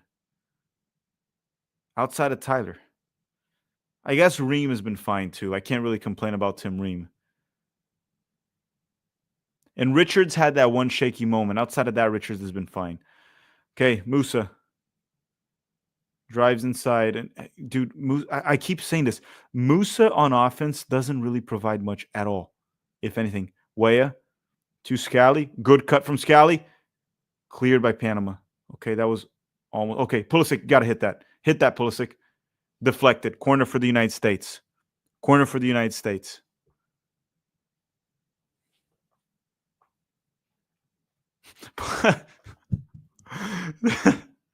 Pulisic, like, raising his arm, calling for the crowd. Pulisic, there's like 100 people there, dude. You can't call for the crowd. There's like as many people in the tactical manager chat than in the stadium. You can't ask them to be louder. They're being as loud as they can. There's just not enough of them. Musa with a bad touch, but Pulisic's able to save it. Richards, Pulisic. See what he can do here. Nope. Panama recovers it. Once again, Panama recovers it once again. So we're close to minute 60. It is reaching a point where, like, it is missing a point. Like, we are reaching a point where you need to sub in Gio Reyna at some point. You have to try it. Matt's asking, Pulisic missed like Sargent. Is he shit? No, I don't think Sargent is shit either. I think Sargent has been kind of crap for the U.S. men's national team for a little bit. But I don't think Sargent is shit either. And at the same time, even if Pulisic misses, I am very well convinced that Pulisic's a better player than Sargent. But that doesn't mean Sargent is shit. I never said Sargent is shit. There's a difference between saying a player is shit and saying he's playing like shit. There's a difference. Okay, Pulisic down the right. Let's see if something can happen here. Cross goes in. Another poor cross from Pulisic. Another poor cross. He had Sargent and Tessman in the box. There's no way any of them could have reached that. That was another terrible cross from Christian Pulisic. That looks frustrated, but the performance hasn't been good.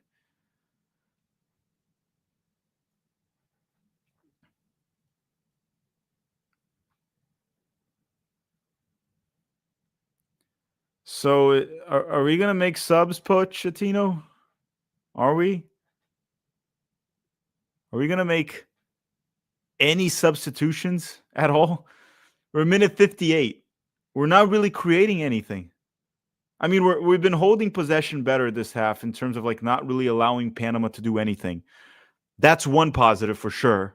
We have definitely not allowed Panama to play at all in the second half, but we need to start creating.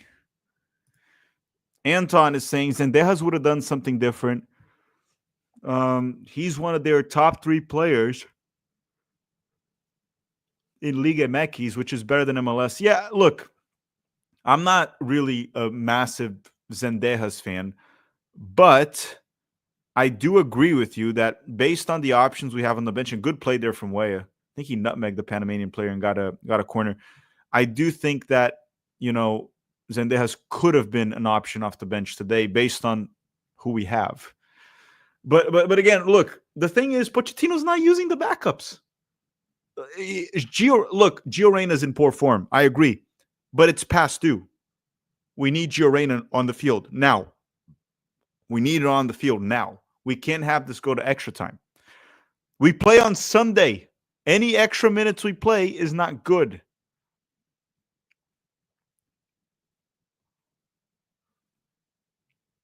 Panama tries to go long. Richards doesn't win it. That's dangerous. Chris Richards messed up right there. And here comes Panama. They have the ball in the box. Richards able to block it.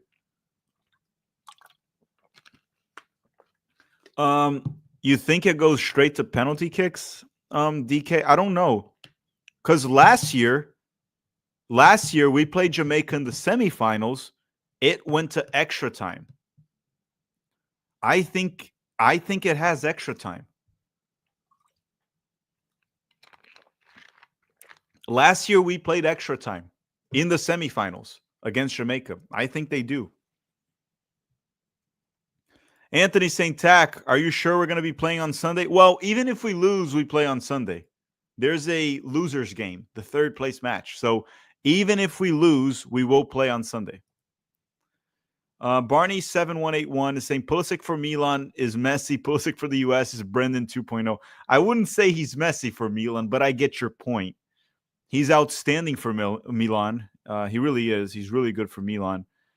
But I mean, look, Pulisic has played well for the U.S. multiple times. Today, he's been terrible.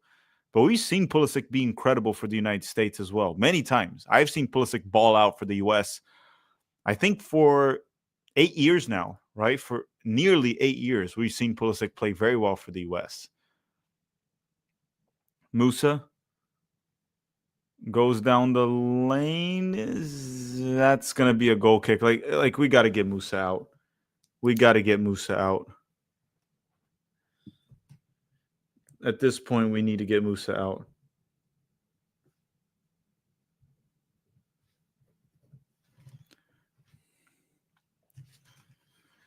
Oh, boy. Holy cow, saying I'm giving Richards a 3 for this match. Well, the match ain't over. But yeah, Richards has had a few shaky moments. That one in the first half. He just had one recently that Tim Ream had to clean up for him. It hasn't been a good performance for Richards. You can't have these shaky moments here when you're playing as a center back. You just can't. Weah heads it forward to McKennie. McKennie to Weah. And Weah is just dribbling into Panamanian players. Every opportunity he has, he just runs right into them. Weah sees a Panamanian player, he just runs straight at him. Well, at least that's at least, like, I guess that's progress, right? Because last time he punched one. So very weak punch. Very, very weak punch. Like I've seen some nasty punches in my life. Trust me, I've seen some really bad punches. And I've seen some very soft punches, weak punches, like pretty much like a nerd punching. I would say Weah's punch towards the Panamanian player fell more in the nerd category. It wasn't a good punch. I'm pretty sure Weah can throw a mean punch, but the one he tried to hit the Panamanian guy, that wasn't it. Thiago Martinez is saying, Tack, what the heck? When can PK? Why can't we go with PKs or penalty kicks without extra time? Yeah, it probably would be better to just go straight to. Oh my goodness, Tessman just gave it away, and Ream recovered it. I actually thought Ream was quite good today so far. Pulisic dispossessed. Wait, what was the call? Thiago Martin. Yeah, I prefer just to go to penalty kicks. I'm not a big fan of extra time. Greg Berhalter said, I prefer to kick than to punch. Yes, you do, Greg. Yes, you do. Sargent lost the 50-50. Panama recovers the ball. Panama still has it. My goodness. Pochettino, let's wake up.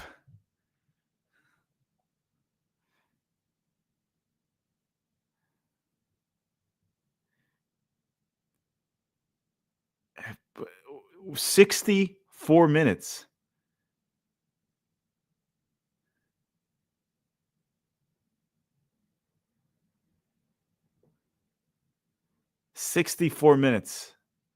We're playing like ass.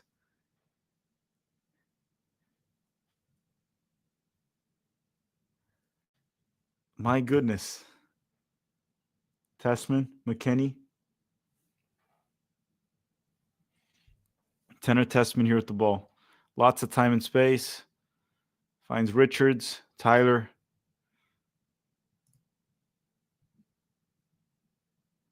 Gunnar is saying these guys didn't get sleep or they're not taking the game seriously. Yeah, I don't know what's going on, man. I think subs are past due at this point. I would actually sub out Weston McKennie too.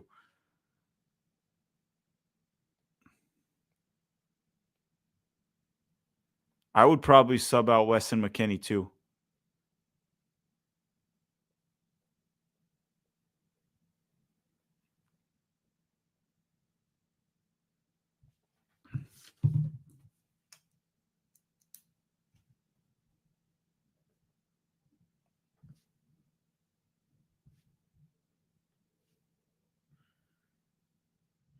Yeah, I saw someone in the chat saying I would be embarrassed to recommend any of my friends to watch this. I would as well. This is an embarrassing performance from the U.S. men's national team. Once again, I'm not disrespecting Panama, but if we want to do something special in 2026, we truly have to be able to beat Panama and completely outplay them at home. That's like the bare minimum.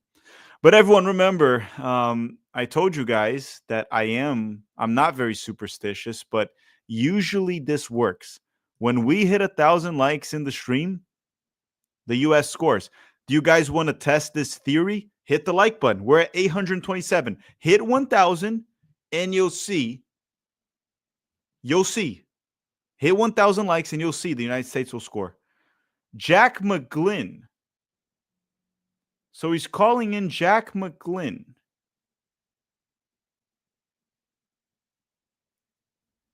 I mean, I'm rooting for the guy. Hopefully McGlynn does something, but I don't. Like, McGlynn's probably coming on for Tessman, I'm assuming. How, like, I don't know how. I don't know, man. I need a drink. I might go get a drink. Or at least like wine or something. Christian Pulisic with the ball, tries a cross, blocked. Richards to McKennie. McKennie with the ball.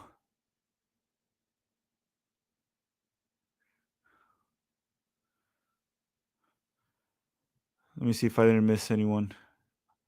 BJ Callahan for coach after the World Cup. Apparently he's not doing well at Nashville. I haven't been following Nashville in Major League Soccer, but apparently he's not doing well there, BJ Callahan. Any Nashville fans?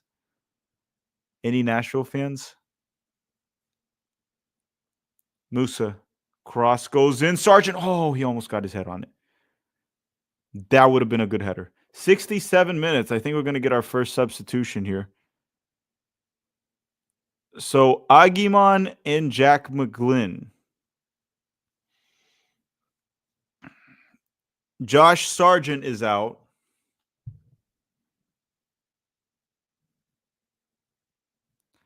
For Aguiman. And Jack McGlynn is on for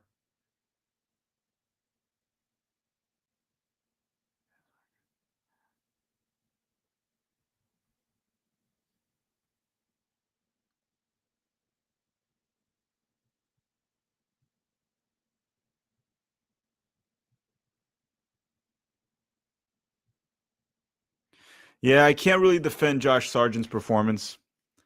I wouldn't say horrendous, but I would say pretty bad. And he's out. He had the opportunity to show today, but it didn't perform well. Sargent's out, didn't play well. I don't like the subs, though. McGlynn and Aguiman over Gio, when you need a goal, is a huge call by Poch. It better pay off. That's all I can say. It better pay off. Well, and also McGlynn, I would probably prefer Luna for this game. Yeah, you need a goal. Like Luna, Guti, at least an attacking player. I don't know about McGlynn. And we know he's got a good passing range like Testman, but they both have the same issue where when you compress time and space, they struggle a bit. Oh, boy. Yeah, the thing is, McGlynn is going to essentially do the same role and function that Testman was doing. You Do the still same don't have thing. a proper 10 on the field. And Pulisic has been terrible. Yeah. Well, I would have subbed out McKennie too. Yeah, McKennie's been awful. He's looking Man. slow. It's almost the 70th minute. We don't have much time. This is going to go into extra time. No, it's going to be Aguiman pulling like the PFOC goal. Yes, it's going to be a PFOC. Oh, my God. Minute 69. Yes, we'll do it. Nice. Even though the Nice. performance has been Not nice. not nice is actually very nice of you. Yes, it is nice of me. Oh, boy. Yeah, everyone, we're 30 likes away from 1,000, so we can hit it soon, even though I'm a little bit bummed out. Holy Cow is saying, how can Pochettino say Christian is a 10? He hasn't been a 10 since Jurgen, and his obsession with Musa as a wing is baffling. Yeah, so Pulisic can play the 10. He has played sometimes with Milan as a 10, and it has worked. I do prefer him out wide, but he can play the 10. Musa on offense, I said it as a joke, but I think it's actually right. I think he has a negative impact when he goes on offense. It's like almost better to play man down on offense, just not have him there. He's doing fine defensively, so I'd keep him on. He's not our biggest problem right now. Our biggest problem is we haven't created anything this second half. Nothing. But Not maybe we should single just chance. keep him back then. Just keep him away. Yeah. Oh, boy. Weah, McGlynn. Yeah, McGlynn, Tessman and McGlynn was essentially 6 for half a dozen. Yeah. Come on, Weah. Weah looked a little better than early in the second half. He looked like he was starting to do stuff, take players on. But the tempo started off good the second half, but we've sort of regressed to the mean. And now we look like we're a little more urgent, but it's like, yeah, it's the 70th minute, guys. Come on. We only had 2 guys that I would say have played well. I think Ream has cleaned up a few messes there from Richard and from others, Tessman. And I think Tyler has been pretty firm on the ball, like secure and very good defensively. Yes. Yeah. Tyler and Ream. Come on, Pulley. Too predictable. John saying, I miss Anthony Hudson. Funny enough, the best soccer we've ever seen the U.S. men's national team was with BJ Callahan still, the past 5 years. Which is kind of funny. Aaron is saying, haven't the United States won the last 3 Nations League? We won all Nations League. There's only been 3 editions, Aaron. We won all 3. Yeah. Yes. The last one, we got a bit lucky in the semifinals, but yes, we did win. And Chris Richards just got a yellow. Yeah, that was a bad tackle, dude. Richards has been shaky today, man. Shaky. Yeah. It's the same thing with him. Plays well for Crystal Palace, shows up for the U.S. and looks shaky.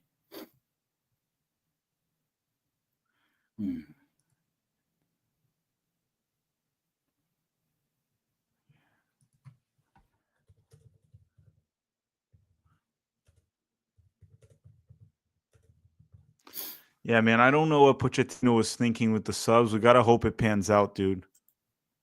I mean, if it gets an extra time, you have to bring on Gio at some point, right? Maybe for McKennie or Musa. I mean, I don't think McKennie can run for over 90 minutes, dude. He's like dragging himself already. I know.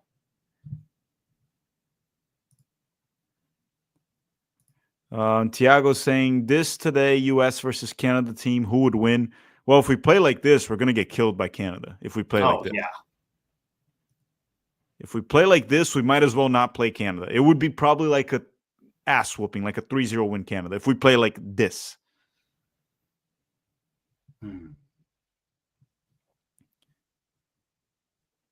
Yeah, it's very telling also of Gio Reyna's like current situation moment and situation, right?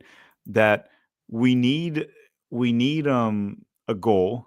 He has been decisive for the US in the past, but you put like McGlynn, Aguiman, and Reyna still doesn't get a shot. and we're tying. Look, I said this too. Next year we have the World Cup. We're roughly a year away, right? We're what 14 months away from the World Cup. At home, if you're struggling with Panama, I don't know, man. A lot of things have to change, and I'm starting to feel one thing that I didn't want to. I'm starting to lose hope. Shh, don't say that. I mean, you're right. Yeah. Right. I mean, they're all feeling the same way because what am I gonna like? We have a new coach. Like, what's next? We're going to Pochettino all the way there. The subs, the thing is, Those subs are so baffling to me. I just don't think that's what this team needed. It needed some creativity. the problem is like if he gets like a lucky goal and we score, they're gonna say the subs were genius, but they're ultimately they're not, and you're seeing it playing out in real time. Like it's Yeah. not working. Like you could end up getting a goal, get a cross. Like PFOC scored in 2021, right? Yeah. But the way we're playing hasn't changed. It's been terrible. No. And McGlynn's essentially doing the same thing Tessman was doing, right? Yeah. Just sort of side to side passing. Okay, McKennie with the long ball. He's been a bit Musa's better than Tessman, though. No bad giveaway so far. No, so far, no. But the long balls to Musa are so frustrating because it's like, well, then what is he going to do? Yeah, they think he's like Ronaldinho. Yeah, like what do we do? Isolating Musa against people? Pulisic, who was that too? Pulisic has been completely anonymous today. He's done nothing. Unless something happens, like he's actually close to a 1 rating today. Yeah, this is maybe one of his worst ever games for the U.S. And Oscar saying Sargent is straight buns. I honestly don't know what y'all see in him. We shouldn't be settling for championship strikers. So should we settle for MLS strikers? Yeah, who's better right now? With Balogun and Pepe injured, if you give me a better option, who's a better option right now? You want Brian White? Okay, put Brian White in. I mean, Aguiman is in right now. Yeah.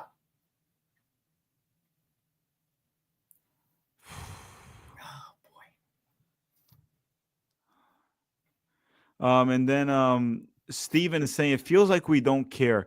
It very often feels that way, except for when we play Mexico. Yeah. When we play Mexico, the players all of a sudden everyone cares so much, and we always play well against Mexico. And Musa, that'll be a corner. What is Musa? Oh my God, Musa! What was that? Oh my God! Oh my God! Do you have any alcohol there? No, I don't. I was gonna say we might want to start drinking. Oh boy. Oh, we have an injury now? Yeah, every single fan in the stadium is injured at the moment. Who's that? It's Richards? Someone did something to someone. Gunner saying players need to stop drinking the night before the game. You know what sucks? I don't think they were drinking. No. Oh, he got a bit of an elbow in his face. Richards. Oof. I think it's time to bring on Gio, man.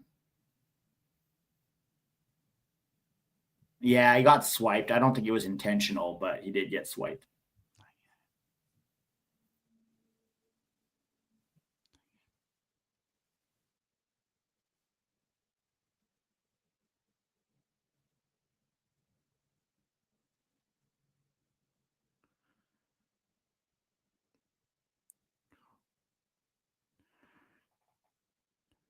There's only 15 minutes left and no Gio Reyna.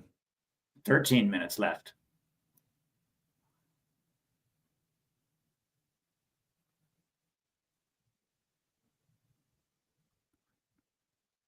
Yeah, why is there no Gio? At this point, even if he's in bad form, he's probably your best hope. Well, at this point, the way like Pulisic and McKennie are playing, would it matter if we sub them out? No. Especially McKennie, who looks completely gassed.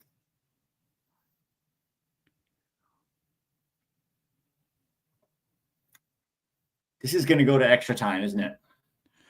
I just have that nasty feeling. I mean, it feels like the Honduras game, though, from 2021, that we're going to get just a lucky goal late in advance. I hope so. Oh,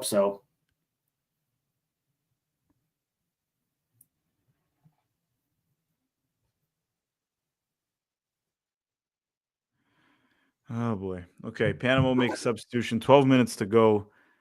And So McKenzie will come in for Richards, I guess. That doesn't really matter, but he's injured, right? So Steven Spada is saying Pulisic has been on a tear for Milan. He's invisible today. Like when we play Mexico or England, he'll show up. Otherwise, we don't take these matches seriously. This is a semifinal. Well, he better take Bringing it on seriously. McKenzie for Richards. Richards is injured. Yeah, but maybe we should bring another sub on at the same time. Yeah, probably. Also, Steven, the thing is, him not taking this match seriously, this is a competitive game, a semifinal. He should take it seriously. If he's not taking this seriously, it's on him. I don't think he's not taking it seriously. I think he's trying. He's just having a really bad day. Barney's saying this might be worse than Greg Berhalter. Barney, we were down against Jamaica last year in this game. We were down 1-0, and Jamaica's B team. They were missing everyone, remember? So, no, you guys, I think you guys just forgot how bad it was. You forget how bad it was for so long, guys. We needed Jamaica to score an own goal late in the game. Not late in the game, actually like in the last second to send it to extra time. And then we needed Gio Reyna to magically pull tricks with Haji Wright to get us through. Another guy that should have been on the roster. Yes. And Steven, thank you for a super chat, Steven. Okay, United States again with the ball.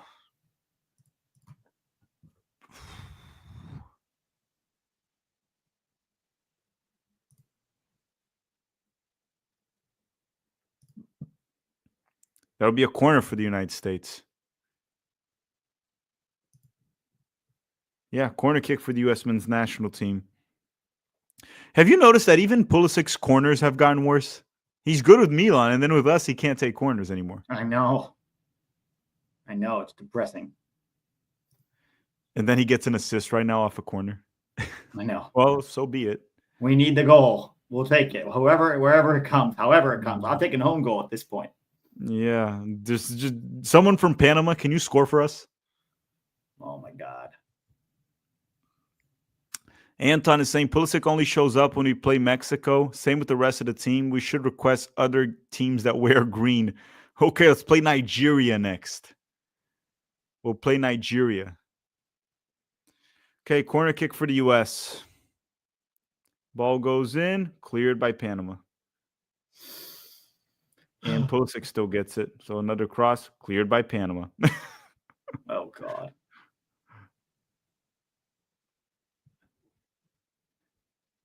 Yeah, look, did we create anything in the second half?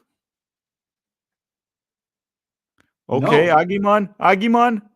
Aguiman. He missed. 1v1 at the goalkeeper. Oh, fuck. Go. Oh, I'm seeing it now. Okay. Oh, I mean, straight to the keeper. That was. I would say this: good run, good composure, terrible finish. Yeah. Oh, yeah. For a guy that big, I expect a powerful shot. Yeah, it was soft. I'm watching it again. So good ball from McKennie. He outmuscles the Panamanian player, and then it was just an easy save. Randy's saying if not Reyna or McKennie, Pulisic has to be the 10. Yeah, but again, we have to. I'm getting tired of repeating this at this point. What McKennie just did is what we expect from a 10. And what McKennie just did was a good pass. But we need Gio Reyna there because he can pick more of those passes. He's more creative than his McKennie. First one in this game from McKennie. Yeah. We know McKennie can do it, but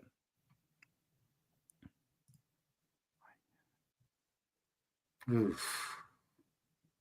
Oh, they're time wasting already. I mean, not already. It's the 82nd minute. It makes sense.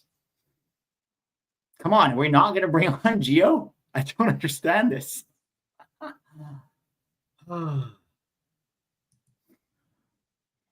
yeah, I don't know, man. I mean, maybe Gio has just looked awful in training. It's possible, but even so. But at this point, these players are looking awful in the game, so. Yeah. So he does well to outmuscle the player, but then it's a soft, easy shot at the keeper.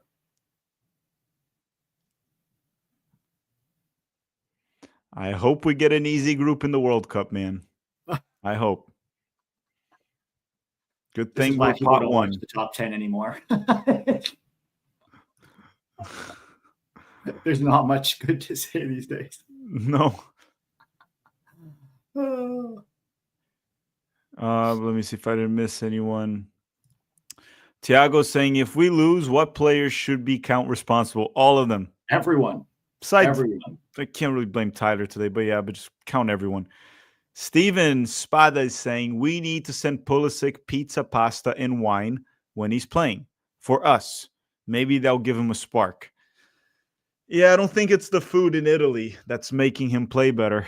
The thing is, Pete, I don't really know because it's not really a team thing. Like his touches have been terrible. His crosses have been terrible. It's not even a team thing. He just hasn't been good. It's an off day for Pulisic. He rarely has them, but when you have them, it's bad. Remember we talked about this before with Pulisic. It's either great or awful.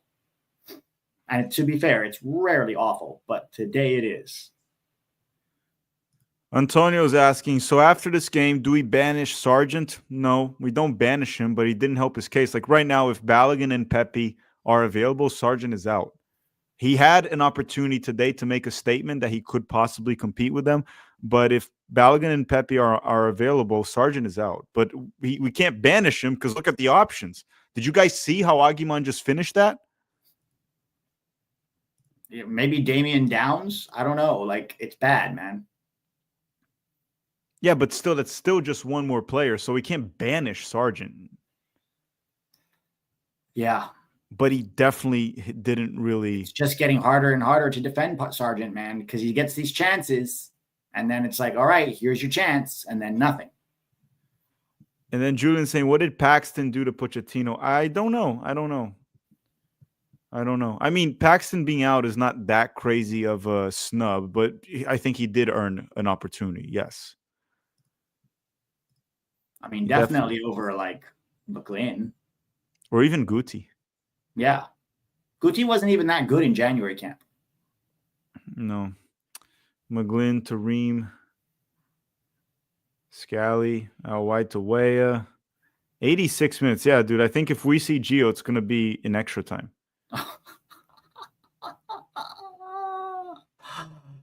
Oh, dear.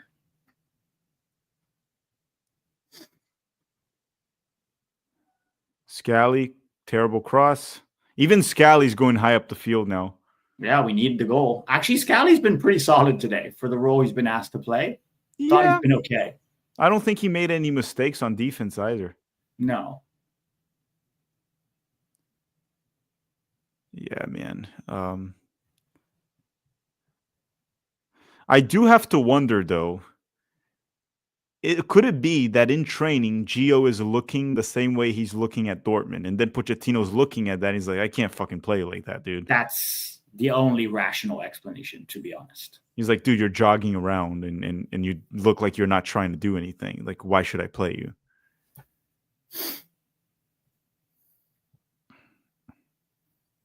All right, McGlynn. Pulisic, good ball. Pulisic, Aguiman, he missed or got blocked. No. Yeah, he missed. Like close range? It was a tough finish. It was close range, but it was a tough. It was a low cross. Yeah, I was kind of coming a little behind him, but yeah, that was a tough. Help his case either. No, if that was Sargent, people would be mad. Yeah, it was kind of like that Sargent one. Yeah, similar. Did it get? Did he just? Let me see. Let me see if it deflected or it was just a shit finish. No, it was a shit finish. Yeah, it was a shit finish. Oh yeah. Oh, I thought it like went behind him or something. No, it was a bad finish. They're saying, why is Adams off the hook here? He hasn't completed a forward pass all game because we know he can't do that. That's not his game. He's defensively cleaned up a lot of stuff. That's what Adams does. But that's why you need to surround him with creators. Yeah. You don't have to burden him with that responsibility. We can't hold him accountable for that when he can't. That's not what he does, even for Bournemouth. If you watch him every week for Bournemouth, it's not really about finding a pass or an assist or even hockey assist. That's not really his game. He cleans it up, he does his job, and he connects the simple passes. More of like a Makelele role. Remember him, the French guy? Yeah. He's in the American Makelele for sure. Yeah. So that's like the way he plays. So I think Tyler, for what he is, I think he had a good game so far. Yeah. Scally, Ream, and Tyler, I think, are the only three that can really hold their heads up today and say they played well. But overall, Adam Wilton is saying, so it is Balogun, Pepe, Haji, and then who's fourth? probably still Sargent, unless Damian Downs comes good. I don't know. Yeah, fourth, we kind of go to the church and we pray. Weah, probably, actually. Weah. Honestly, Weah might be third. But Haji, yeah. We could also Haji at this point. We could also test out a formation with two strikers where you don't need the lone one. So then you can put Weah and like even Pulisic up top. Yeah. You can also 90th minute. 90th minute here. Weah to McKennie. Dude, this could end up in penalties the way we're playing. Yeah, once they blow the whistle, I might ask you to stay there for 30 seconds. I got to run and I got to take a piss. I'll be quick. Yeah. They're saying Aguiman's XG is 1.44 already. It might be actually because those were two good chances to score and he whiffed on both. Let me see if I can find the XG if that's accurate. But you might be right. Those were really close range, good goal scoring opportunities. So yeah, let me click. At least Sargent put it in the back of the net, even though it's offside. So FootMob doesn't really have Aguiman's XG. So I don't know where they're finding it at. I don't know where they saw that.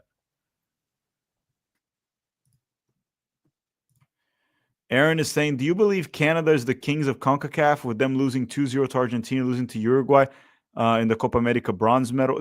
They're not the kings of CONCACAF. They haven't won a single CONCACAF trophy. No. You need to win a few of those.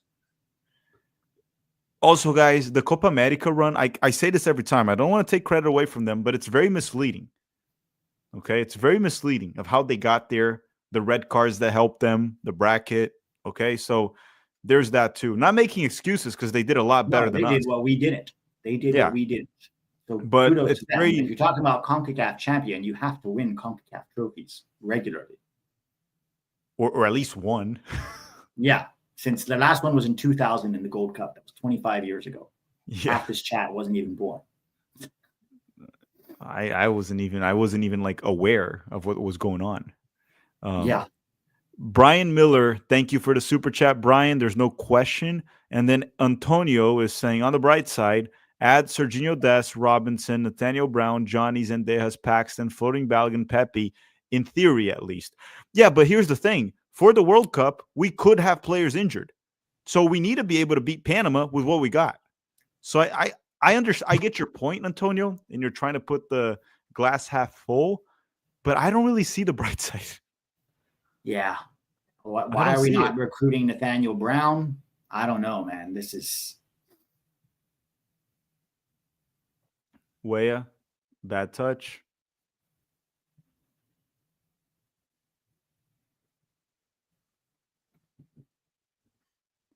Well, and it's also reaching a point where we can very well not win this game. Yeah. Panama gets a good goal in transition, a set piece. Or penalties, we could lose. McGlynn, good cross actually from McGlynn. Yeah, man, Gio Reyna, actually, in my opinion, what Gio Reyna might need is he needs a full week of not doing anything, and he needs to reflect and think a lot if he's not playing here. Because if you get McGlynn and Aguiman stub on before you, that's got to be a wake-up call. Yes. And honestly, maybe he'll put like Luna during extra time and not Gio. At least Scally is trying here, dude. He won a corner just now. Yeah, he's been one of the bright sides. They're saying McGlynn has been decent. I would say McGlynn has done what Tessman did, but without making mistakes like Tessman did. Scally shoots it. Okay. Yeah, Scally's like good effort. Yeah, he's trying. For who he is, he always tries. McKennie shoots right at the goalkeeper. Right at the goalkeeper. Guys, I'm behind, so stop putting goal or what a goal in the chat. Yeah, they're trolling. There's no goal. You're giving me mini heart attacks here. And they're saying Is this going straight to penalties or is it extra time? It's extra time. I mean, right? last year was extra time, right? So I don't know.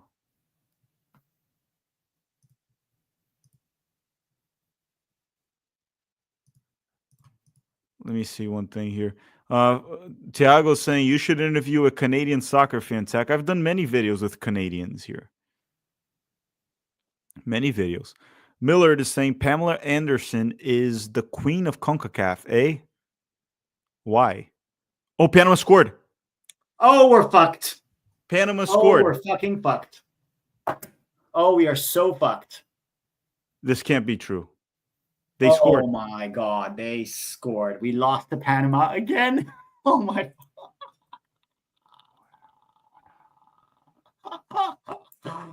All right. I'm going to go prepare the post game, Tack. I will see you soon. I'll see you soon. We are literally out of the Nations League.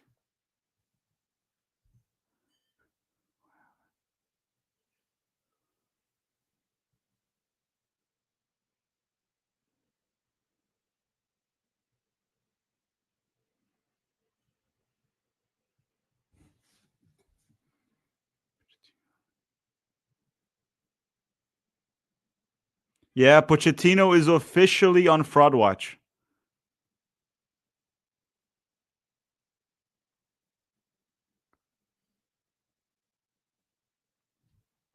He's on fraud watch. And that was actually a nice goal. That was a nice goal. I'm not going to say Panama deserved the win. Oh, and they kissed Thierry Henry. I'm not going to say Panama deserved the goal, but the U.S. definitely did not deserve to win. Definitely did not deserve to win. Yeah, man. I'm kind of like, I'm sorry. I'm a little bit lost for words right now.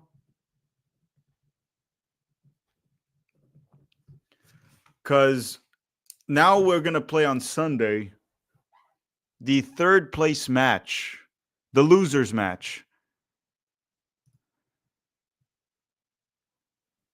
And let me see here. Super chats like, is losing today really a blessing so we can avoid Canada in the final?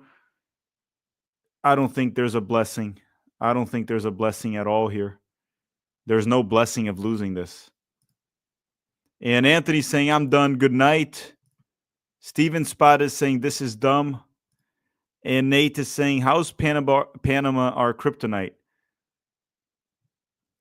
I mean, they're well coached, man.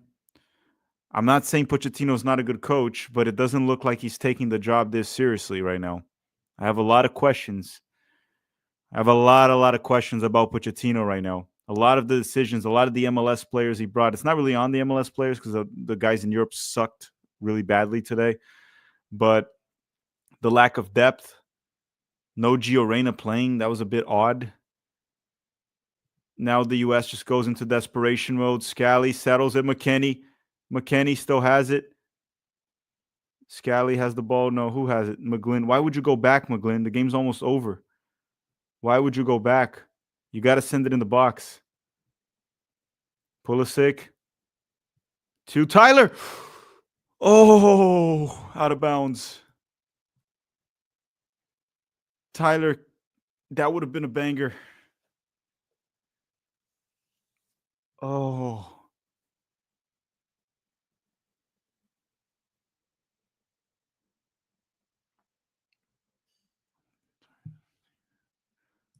I'm seriously getting tired of this team, man.